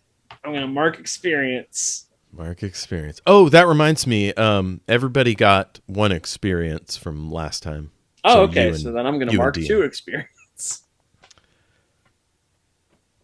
Are you sure That we was didn't because- get 2 experience last time? Wink. Oh no, we figured it out. You learned something more about you and something more about the world. Yeah, but I feel like I just did a really good job, so I could get like 1 more. Yes and no. Okay, fair enough. I'll just fail my next roll and I'll level up. So you make this big ass circle, and it's too much for you. You're not good enough. I'm not good enough. I don't do magic. I'm very mundane. Let me see if let me take a crack at it. Let's see what we're doing here. Yeah, you seem a little and then- crafty. Oh, thank you. Yeah, and then I'm gonna take the stick and try to do the same thing. Do you have any moves that could help you here? I'm not manipulating someone, so that's not gonna work. It's not lying. Often overlooked is not gonna work. In the alternative, Could I use a trust me here to help? I mean, I'm not really like protecting you from danger right now, so No. I suppose I could. Well, I mean, this is helping out, but I think that would have had to be for your role. I could roll a You- help out. Yeah. You could ask the secret masters for aid, or channel a previous incarnation, or trust your gut. I mean, you could also just do the help out would probably be pretty good. Oh yeah, since you've already done it, you can do a help out roll. But same deal, disadvantage base. So roll 3, take the lower 2. You don't have to, because you've seen how it's done, and also you've been here a long Sweet. time, so you have the juice. Could I roll a help, or is it too late? Yeah, you're gonna roll a help. Cool. 3 dice. And then I No am just bonus. rolling. And you said it was plus weird or Plus What was this weird, one? yeah. sweet. 6 plus 1, 7. So I don't believe that is enough, right? 7, do that's we add the enough. cool- Yeah, Okay. Yeah, that's a mixed success. So, Okay. yeah. Well, I'm so glad So- that you got a 7 because I leveled up. Ha ha!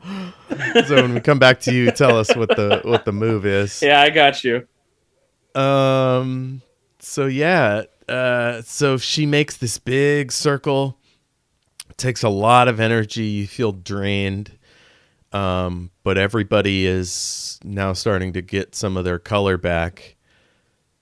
And you see the weird bumps on their wrists, and I don't know, the union guy, his pants are coming down a little bit because he doesn't have a belt anymore. He's got the plumber's crack. What's her name? Costelwitz, her high heels are gone, so she's just standing in the mud in her stockings. But yeah, they're starting to get some color back in their cheeks, and the water dribbles out of their mouth, and they're kind of blinking around. Tess, you've done that. I guess role play? How did you guys get it? What started this? Who was the first one that disappeared? Good question. The first one was Bennett Hargrove, your fellow environmentalist, biology teacher. Hi guys. Hello. I'm Barbara. I've been here a while. You guys have not been here for a while. What happened? How did you get here? What happened? Bennett like coughs up some more water, and he looks at you, and he suddenly like goes eyes wide, and he says, "Barbara? What's your last name?" Adam. Barbara Adam? And this is who am I talking to? This is Bennett. You used to be in Keep Sunny Side. Yeah. Keep Sunny Shores clean together. Yeah, Bennett. Oh my god, Bennett. Yeah. Hi. Yeah, I've been here. Dad, what are you doing here? It's been like 10 years. That's what I'm trying to figure out. I mean, I kind of, it's not much has happened, but I feel like you guys all just showed up and we got to get out of here. You haven't aged a day. Oh, thank you. You see Marlene Kostowitz. She has dark red hair. It's like thick and curly, and she looks real buttoned down in a business skirt suit thing. Mm-hmm. And she's got a badge on a lanyard, and she looks angry. And she says, "What the hell is going on here?" I didn't do it. That's what we're trying to figure out. What do you remember? What do you? Pete, At that, you see her like reel, and she looks over and she marks who's there, and she goes, "Montrose." I just had dinner with that guy. No, you had dinner with Dangle. Oh shit! Never mind. I lied to you. Dinner with Dangle. That's a good title. yeah. Mickey Dangle. I might go back and change. Dinner with Dangle. It's the new public access TV show. Dinner with Dangle. So when she says Montrose, everybody like looks a little angry, and they kind of rub at the side of their hands. Hey, what's the deal with Montrose? Why are we rubbing our hands? I'm also rubbing mine, but Hargrove says he's been trying to bulldoze the wetland to build his condos. Well, that's terrible. And Danny Sundergaard, he's the guy whose pants are falling down a little bit. He tugs at his waist and he goes, "That son of a bitch, he's with Zangiel trying to reopen the refinery with no safety precautions. It's going to poison the coast up and down. Well, workers in danger. We got to put a stop to that." Yeah. Hell right. I mean, damn right. And Derek is like, "I don't know him really, but that sounds bad. Molly, do you know anything about this guy?" And she goes, I mean, all I knew, he was working on that condo project." Out of character, is this a person that I've met? Yes, right? Derek, the missing science graduate Montrose, student? I mean, you have not met Montrose. You heard about Montrose real estate, right? Okay. Across from City Hall, and then I believe you heard that he's with the Zangiel Corporation. Yeah, he's a board member. Cool. I just wanted a quick refresher on that. Got it. Yeah. Well, that's the fucker with Zangiel. Oh no. Pardon my French. Danny Sundergaard, he says, "Well, I don't know what the hell's going on here, but something attacked me. If Montrose has anything to do with it, I'm gonna punch him right in the face." Yeah, I'd support it. So you guys were all working against. I mean, we all have a bone to pick with the guy that's trying to bulldoze the wetlands. Well, I mean, development is important, but we got fisheries and boating and tourism. All of that is threatened if corners are cut. No, we found a ton of chemicals in the water samples. I haven't had time to see the lab results, but we could tell with our on-site pH strips or whatever. There's a lot of contaminants. I tell you, I don't want them putting chemicals in the water that turn the freaking frogs gay. I was. I'm assuming that's a reference to something. Yeah, it's Alex Jones. Yeah. Yes. I'm playing the remix in my head of that. Yeah. Yep. It's crap. The freaking frogs. Fuck Alex Jones, but that's a funny clip.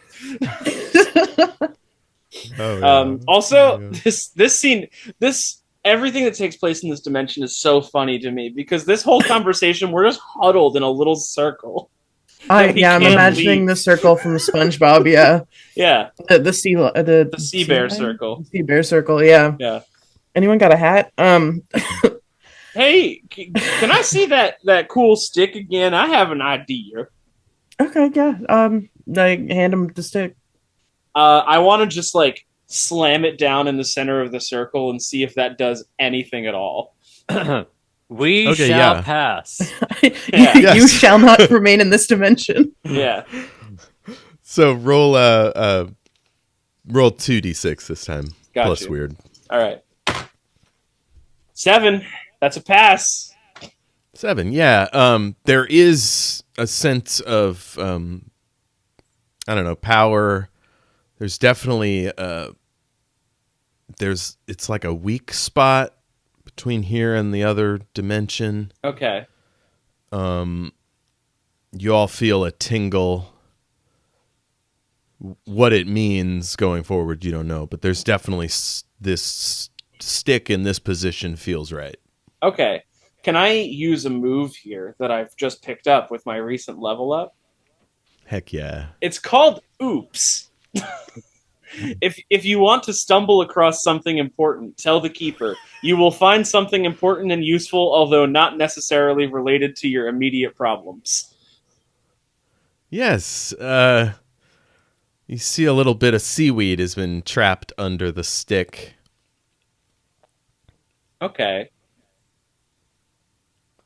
Is it like shimmering in any way? Like, does it look magical in any like? Can I tell like if that has? It's got anything... a little bit of rainbow prismatic oil on it. You'd have to touch it to gain more insight. I'm gonna pick up the seaweed. You seaweed. Yeah, I hate seaweed, but I am gonna pick it up. Is this considered going into a dangerous situation? I feel like it is. Absolutely. Cool. Whenever I charge into immediate danger without hedging my bets, I hold 2. I may spend my hold to inflict 1 harm, reduce someone's harm suffered by 1, or take +2 forward on an act under pressure roll. Cool. So you touch it, and at first it just feels like gross and slimy, like regular old seaweed. And then it feels like skin. And you see what maybe are like hair or cilia coming off a part of it. And something draws your attention to the far distance, and you see some sort of like looming mound sort of appearing at the farthest edge of your vision, and some of the people are starting to turn and look in its direction. Hey, there's a fucking thing out there. And I have a feeling that this weird, gross seaweed is a part of it. It's got hair on it. I still can't believe you touched that. Yeah. Barbara, you notice that the seaweed has started to adhere to his wrist, and it seems like it might be spreading up his arm. Peter, you feeling okay? Well, there's a seaweed grabbing me. A fleshy seaweed.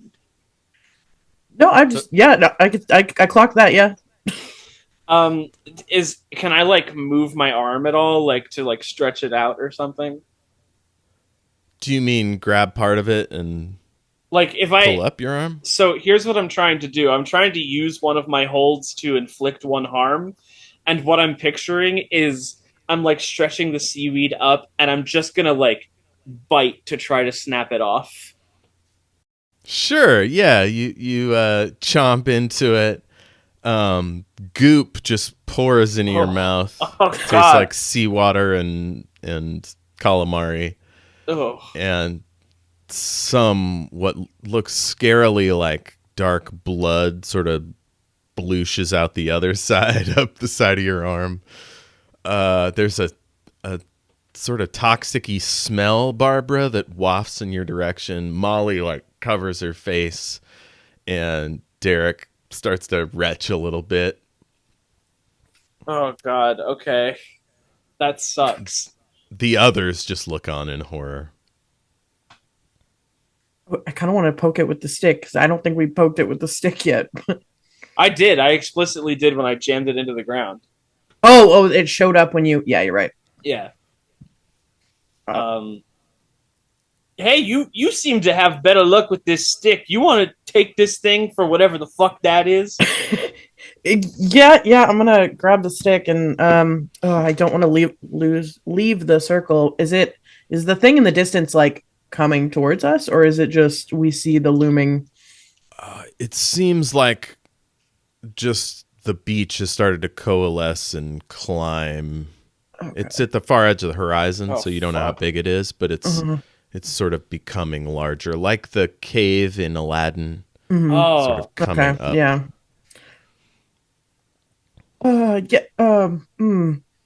See, okay, what's happening? Yeah, more and more of the standing people are taking note of it. My dog's back.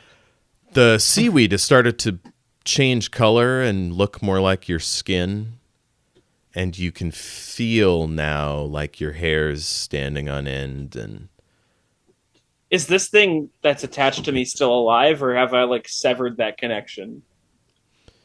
It feels very much alive, and it's starting to sort of become part of your arm.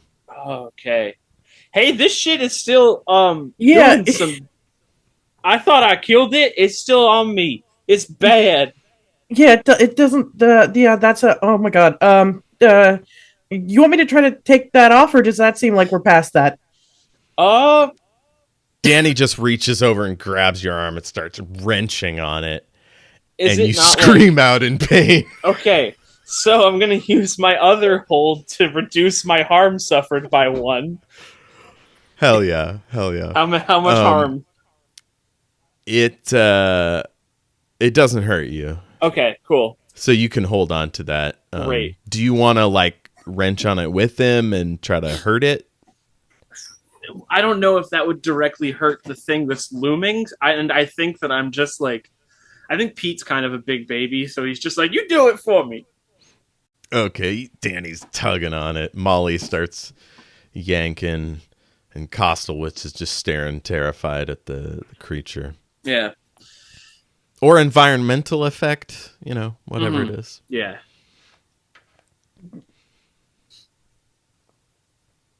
Any luck, or is it just it's there to stay? The more he pulls on it, the more it like sinks into his arm until he's just kind of tugging on his arm skin. Okay. We have to stay in this circle, right? Mm-hmm. Fuck. Okay. Let's cut back to Dean, and we're at 3. Can we go a little long? Yeah, I was late, so. Okay, cool. Dean, you do a little magic. The door pops open. You are in you can enter the office now if you want. I'm gonna go ahead and do so, and then if I can more or less use this, if I need a reroll, let me know. I'm looking for the same kind of magic that was reverberating from where Pete was kidnapped. See if I can find something in this room that shares a similar kind of like wavelength, if you will. Yeah, you zoom right in. You got a really good score. You see a painting, and you move it aside, and there's a safe. It's in there. All right. Time is the essence. I'm going to use telekinesis to fling the door off the wall, or the safe door off the wall, or off the safe door off the safe. Excuse me. Sounds good. Let's get that roll. All right. Telekinesis. That's 8 plus my weird, so 10. Perfect. On a 10 or more, you move it. Choose 2 options and mark 1 harm. I'll go ahead and mark my harm. Give me 1 second. So the options are something is held fast, something is hurt, Something catches fire. You can fling something bigger than a person. You keep it basically under your control.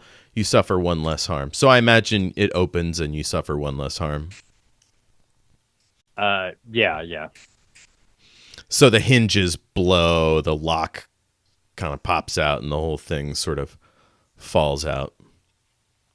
And I'm gonna go ahead and remove a harm because that was one of my options. And then I'm gonna look for the item that has the same like wavelength as the magic. Sure. You see in there are stacks of $100 bills. There's a Rolex, like some sort of jewelry box, and 3 bracelets, just like the one that Dangle had. All right. So first things first, I'm taking the money. Don't worry. You gotta. Don't worry. I have a sick. plan. Yeah. I have a plan. Don't worry. He's not just thieving. I'm gonna go ahead and grab one of the bracelets, and like, is there a way I could figure out how to use it? Basically, there's words carved onto it in a fancy script. There's a little like simple catch, so if you put it on and snap it, it'll snap shut. You imagine there's some sort of word of power or mental incantation or something. all right. You also see in the back like a small scroll tube, sort of leather, and it's got a little red ribbon. All right. I'm gonna grab I'm gonna grab all the bracelets because fuck these guys. And then I'm gonna grab the scroll and then take a quick read on it. See if I can read the information on it. Cool. So as you pop it open, there is a flash of light, and you're like startled and blinky. Give me a plus weird roll. This would be sensitive, I guess. Okay. Cool. Then I rolled 6 + 2, 8. This might alert the caster that you've triggered it, whatever it is. Okay. I'm going to relock the door on the inside, and then the door to the office. Yeah. Do you want to pull out the scroll?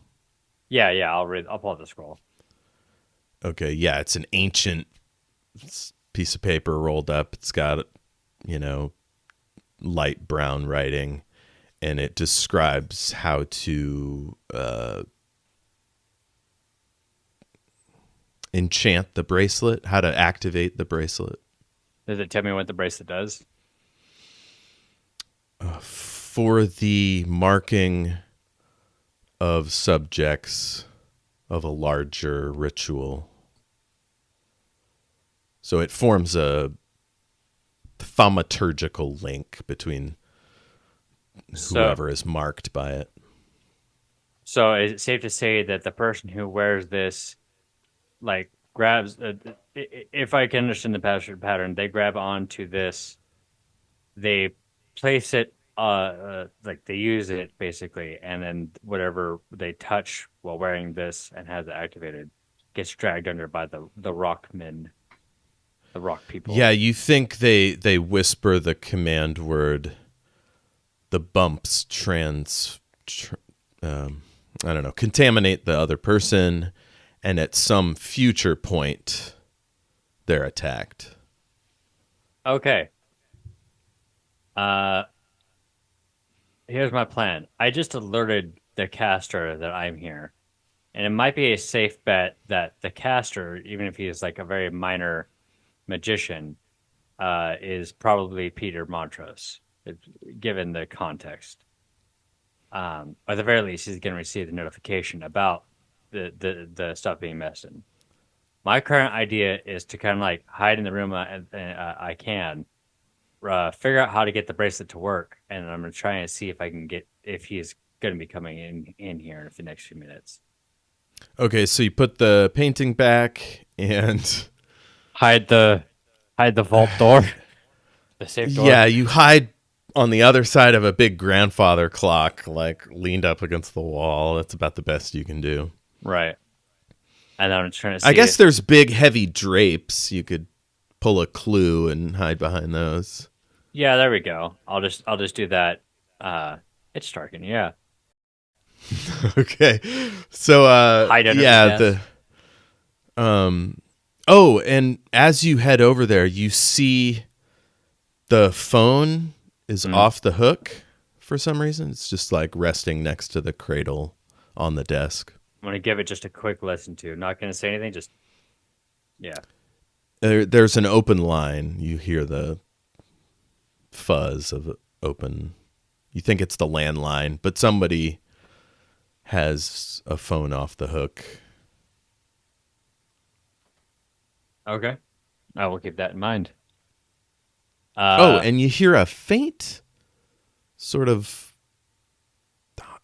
hard to describe, like a hiss, maybe like if you run a reel to reel without any music. It's got that kind of vibe. Okay. Real faint. I'll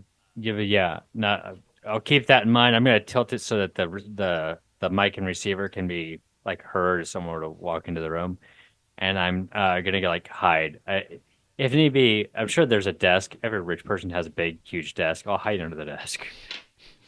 Oh no. So yeah, you hide under the desk. You hear a key in the door.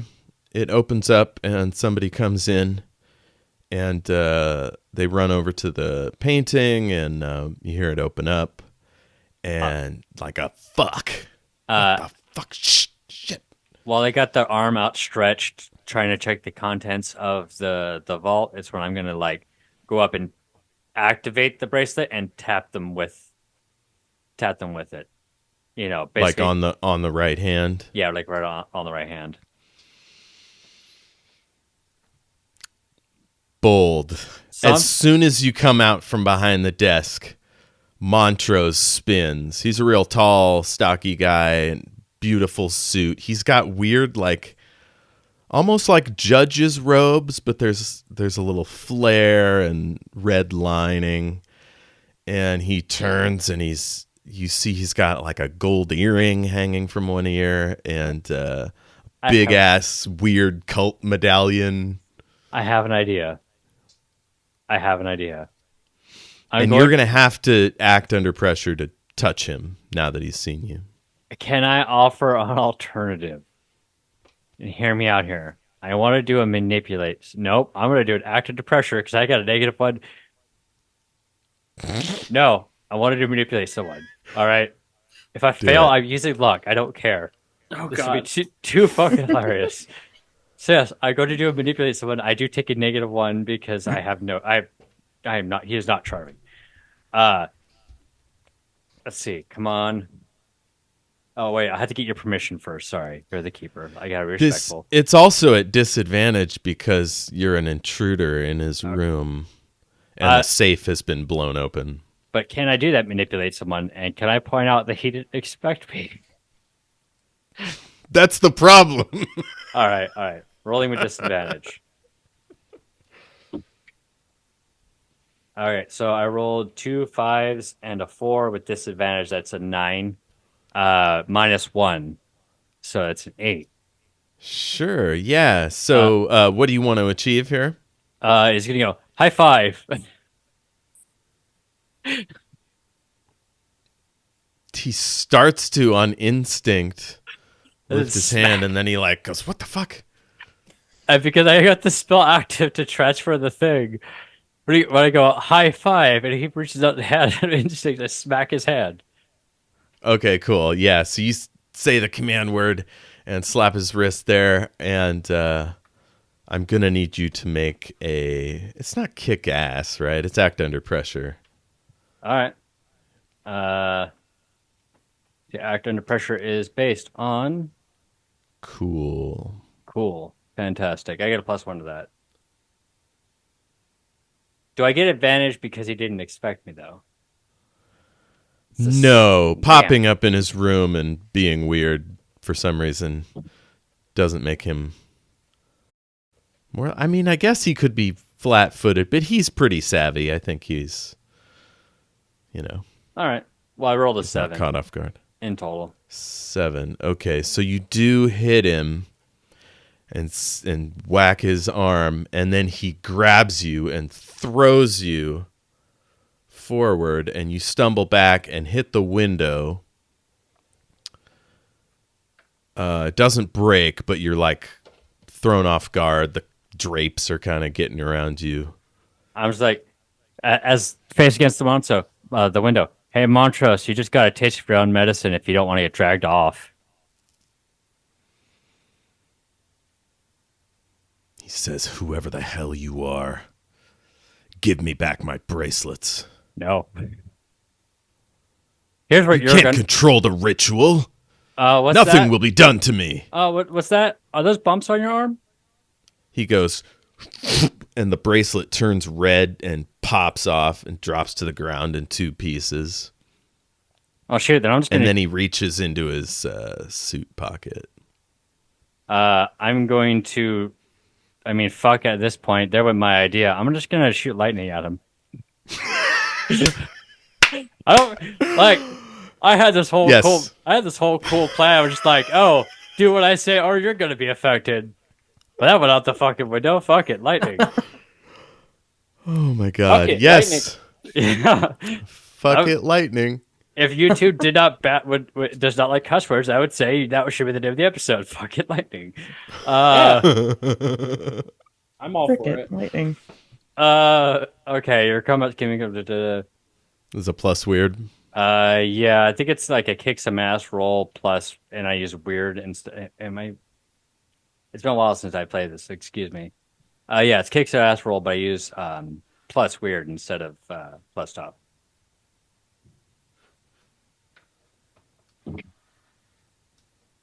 You know what? I'm gonna use a luck. Is this a stun, or are you trying to kill him? I'm trying to wound him, not necessarily kill him, but it is an Okay. attack. But it's not gonna...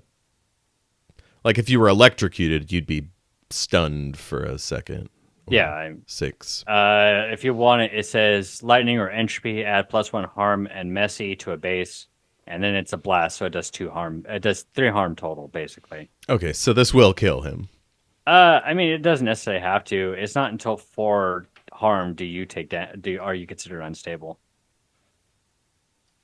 And NPCs work in a similar kind of note. Okay. So your roll? I rolled a 7 to my kick some ass. Okay, so you do 3 harm? I do 1 harm and messy and 3 harm. Sorry, I was double checking it. And he draws his pistol and shoots you. All right. Do you have any armor? I think. I love that you're like, fuck it, lightning bolt. And he's like, fuck it, gun. Yeah. I don't have armor, so I will take whatever amount of damage it does. And gun. 2 harm. Ow. Yeah, you are nicked in the side, and you stumble back. It blasts through the window.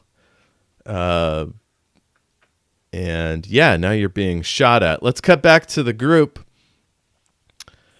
In the who's interim- holding the stick? I believe Tess. Yeah, I've still got the stick. Barb. Barbara. Barbara. I'm sorry. I keep Barb. forgetting. Wow, you're literally Stranger Things Barbara. Yeah, I'm Babs.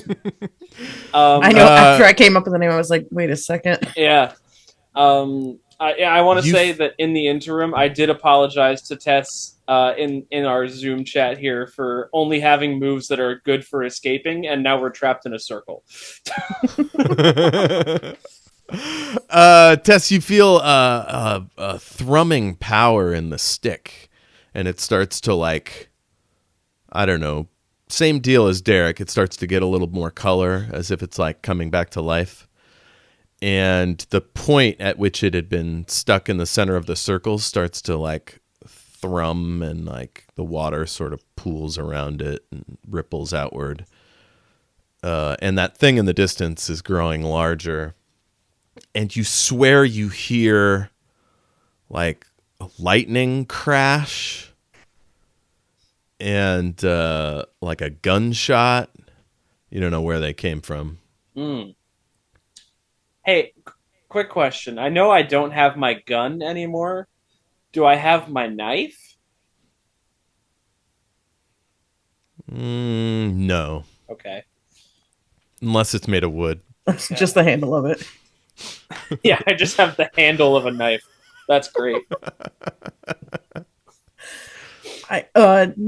Things are I feel like about to get much better or much worse. That's getting bigger, and that's the stick feels weird. You want to hold the stick? The stick feels real weird. Do you think I should grab the stick with the arm that's got a thing on it? Oh yeah. But like the thing is like a part of me now, so maybe I like have power. You know what I'm saying? Pete, I need you to roll 2d6. Oh, fuck. This is going to be plus weird. All right. And I'll roll it for the others. No disadvantage or anything? No. Okay. Oh shit, I dropped one of my dice. This is going to be the big moment.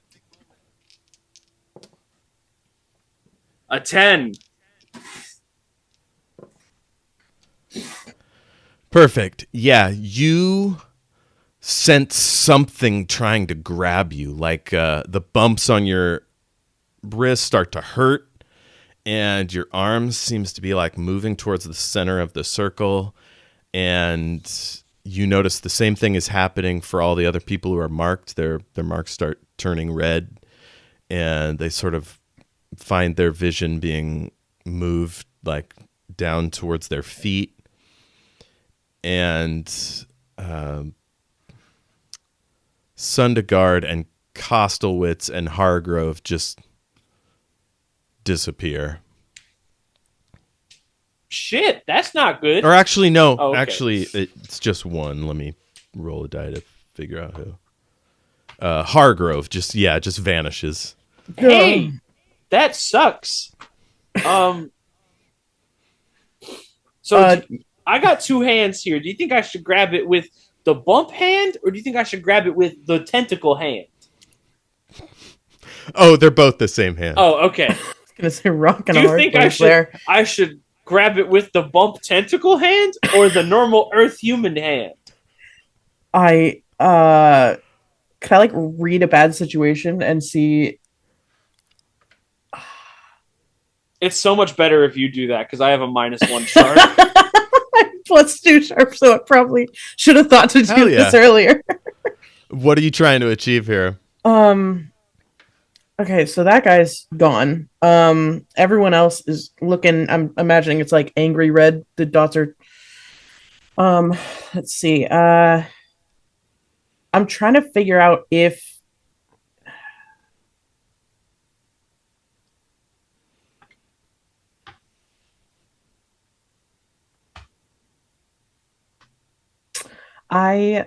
Let's see.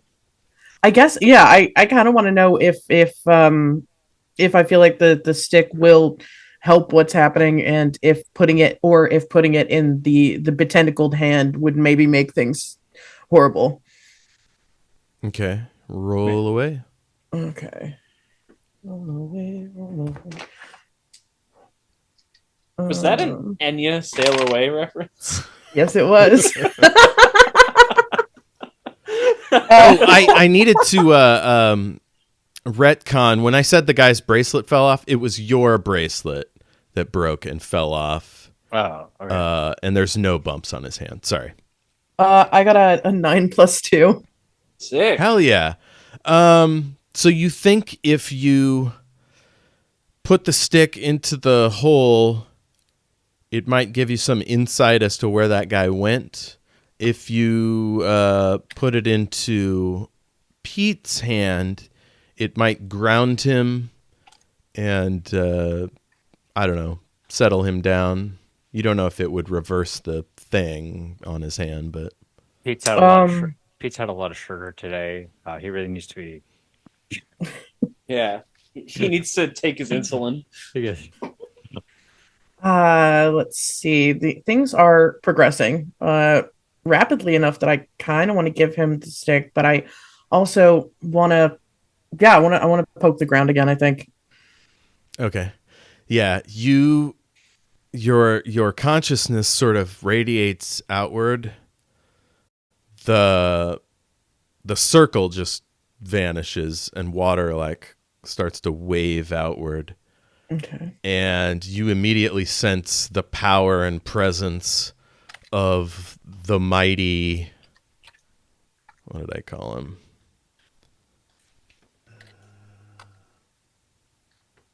I gave this thing a name. Where did I put it? Derek. Oh, man. I hate it when I can't find a note. The mighty Urkel. First name Stefan. How dare you? The thing is named Baltivothga. Baltivothga. And it is the thing that's brought you into its orbit and made you its puppet. And every time one of these creatures is sent into the other world, it leaves a sort of brief kind of, I don't know, wormhole, for a manner of speaking. And it's now that you can see a faint line of weirdness where Hargrove disappeared. And then now that the circle's gone, did anything change with us, or are we still good? You definitely are starting to get like impressions from the others. You can feel them like almost welcoming the creature as it moves forward and gets larger in the distance. You don't seem to be like fading to gray real fast or anything.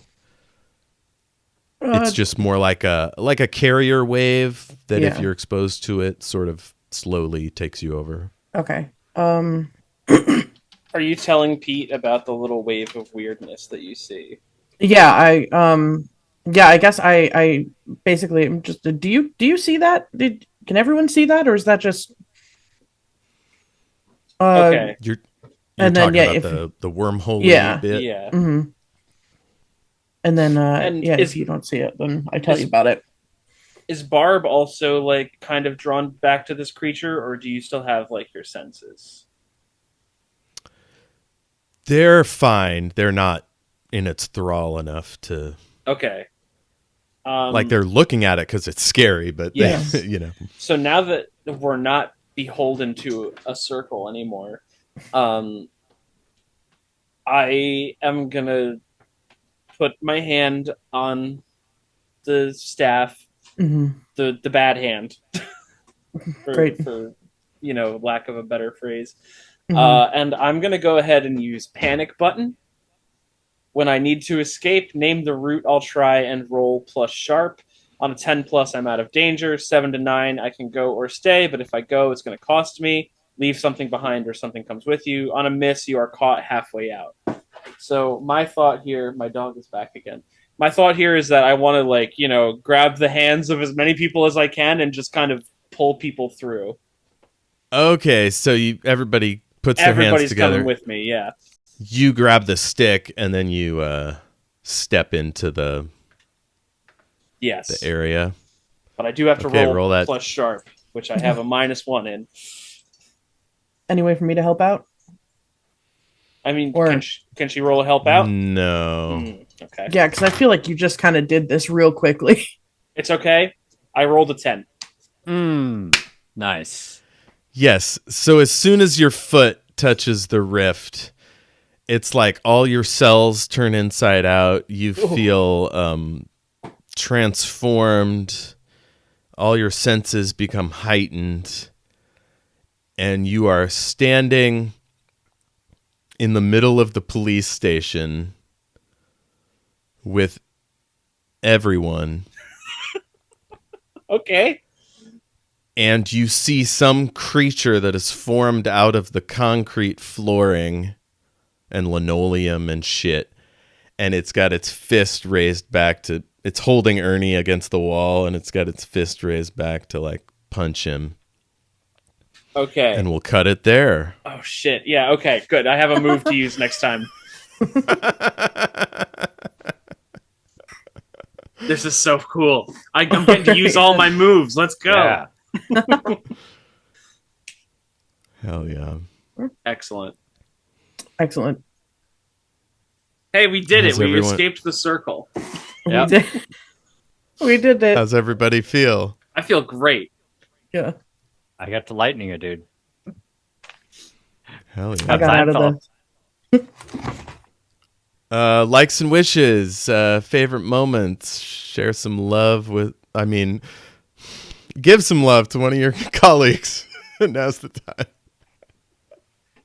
I mean, Dean, you did what I would have done and took the money out of the safe. I'm so excited to see what your newfound riches bring you. Lightning versus gun is iconic. Yeah. Yeah. Thank you. I appreciate that. Tess, I like your character's pragmatism. Is like, I mean, it's not taking over him currently, so let's figure out what's going on here.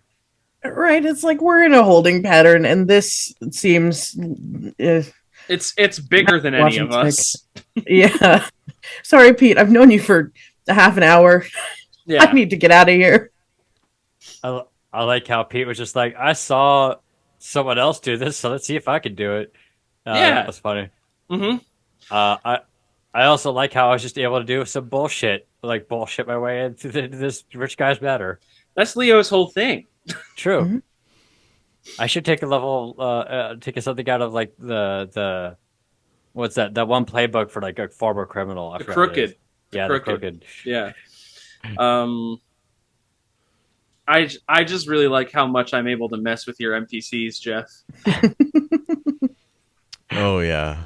Just climbing on their Yeah. shoulders, having them climb all over me, like that's my So problem solving. Is like you put me in a situation and I was like, this isn't good. I have to get out. And now it's like, what do I have to work with here? I have other people.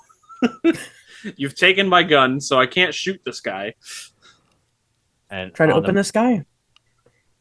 And on the bright side, Pete's willing to be as messed with as he is willing to mess with others, because he's like, all right, here, let me put you on my shoulders. Since I can't. Yeah, do it. yeah. I really like that you put a fleshy tentacle into my arm. That was cool and sick. Yeah, of the you to do. seaweed monster is terrifying. Yeah, I can't wait to see what repercussions this has.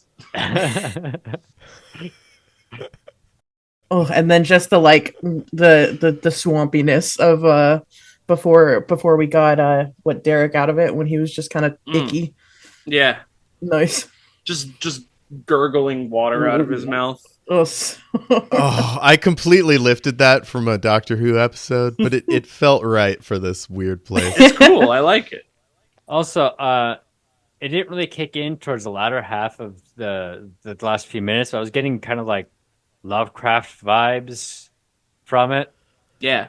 A looming monster in the distance. Yeah. Yeah, and like the forced hive mind telepathy and the like. I've not read Shadows over Innsmouth, but it is giving me like a slight Shadow over Innsmouth vibe, you know.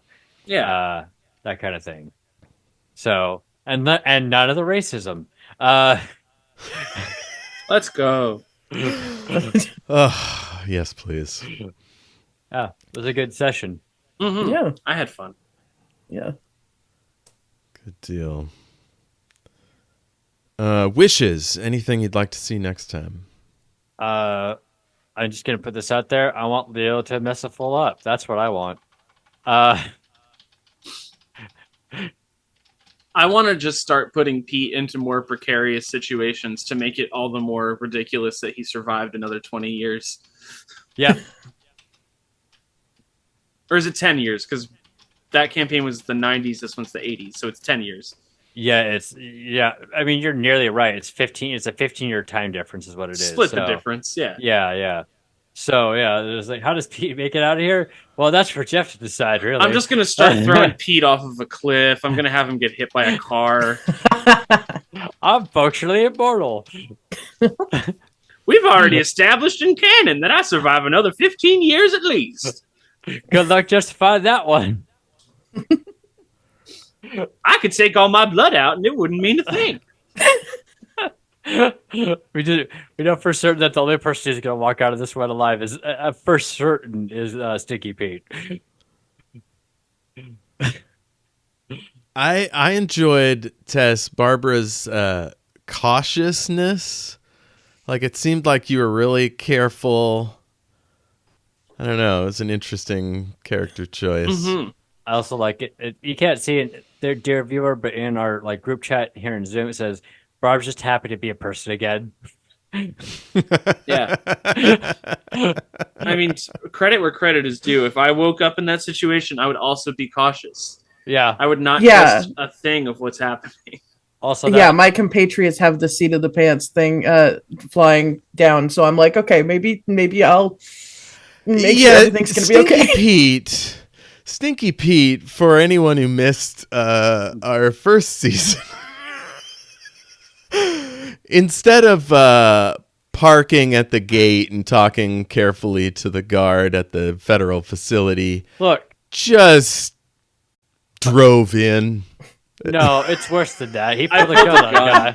Yeah, he did pull a gun. No, he aimed directly at a bunch of people. I am going to say, in fairness to Stinky Pete, he did get pulled into another dimension where his mind was being tapped by an eldritch being beyond comprehension. So, like, you know, like a little mad. I wasn't planning a full-on Lovecraftian type, but I'm okay with it. Oh, Pete. All right. You're kind of like Data in Star Trek The Next Generation, where he'll just touch everything. That's Pete's thing. Yeah. That's Pete's thing. Anything else before we wrap up? I don't have anything. No. I'll go ahead and just do our normal wrap up. If you like what you see here today, please follow on Twitch at twitch.tv/Omniversal Escapades. If you want to follow us on our social media, you can follow us at Twitter at Omniversal ESC, and Threads and Instagram at Omniversal Escapades, and on TikTok. I sound like an old man when I say that. Yeah. Anyway, you can follow us on TikTok under the same name. If you like what we see here, you can also find our YouTube. Like if you like what you saw here today in the live show, but want to know some context, the first time we did this about 3 months ago is up on our YouTube at Omniversal Escapades. You would check that out. Yeah. As always, I had fun with everyone. I want to give everyone an opportunity to plug socials or projects they're working on, and I'm going to choose Tess. You can find me on Twitter at Tess is super cool. If you like looking at photos of homemade food, you can find me on Instagram at Meals from the Basement. Oh. And I end of list, you know. All right, fair enough. Nice. As. Oh my God, where do I even begin? You can find me anywhere at Cal's Calzone. Sometimes there's an underscore, sometimes there's not. It's up to you to figure it out because I can't remember it.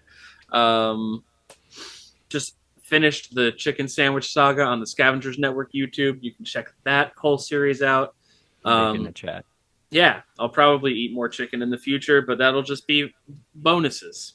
I have some other reviews on there. New one's going up pretty soon. I just have to edit it. I have a new podcast coming out. I don't know when, but it'll be releasing some Friday, and it's about Pokemon. So I'll give you update on that when I have it. And it Jams for Thee, my other podcast, my Space Jam review podcast, is coming out on February 17th, which I still have to edit as well. Awesome. Are you going to talk about Power World? No, I'm joking. That's Who, me? Yeah. No, I'm joking. Don't worry about it. Jeff.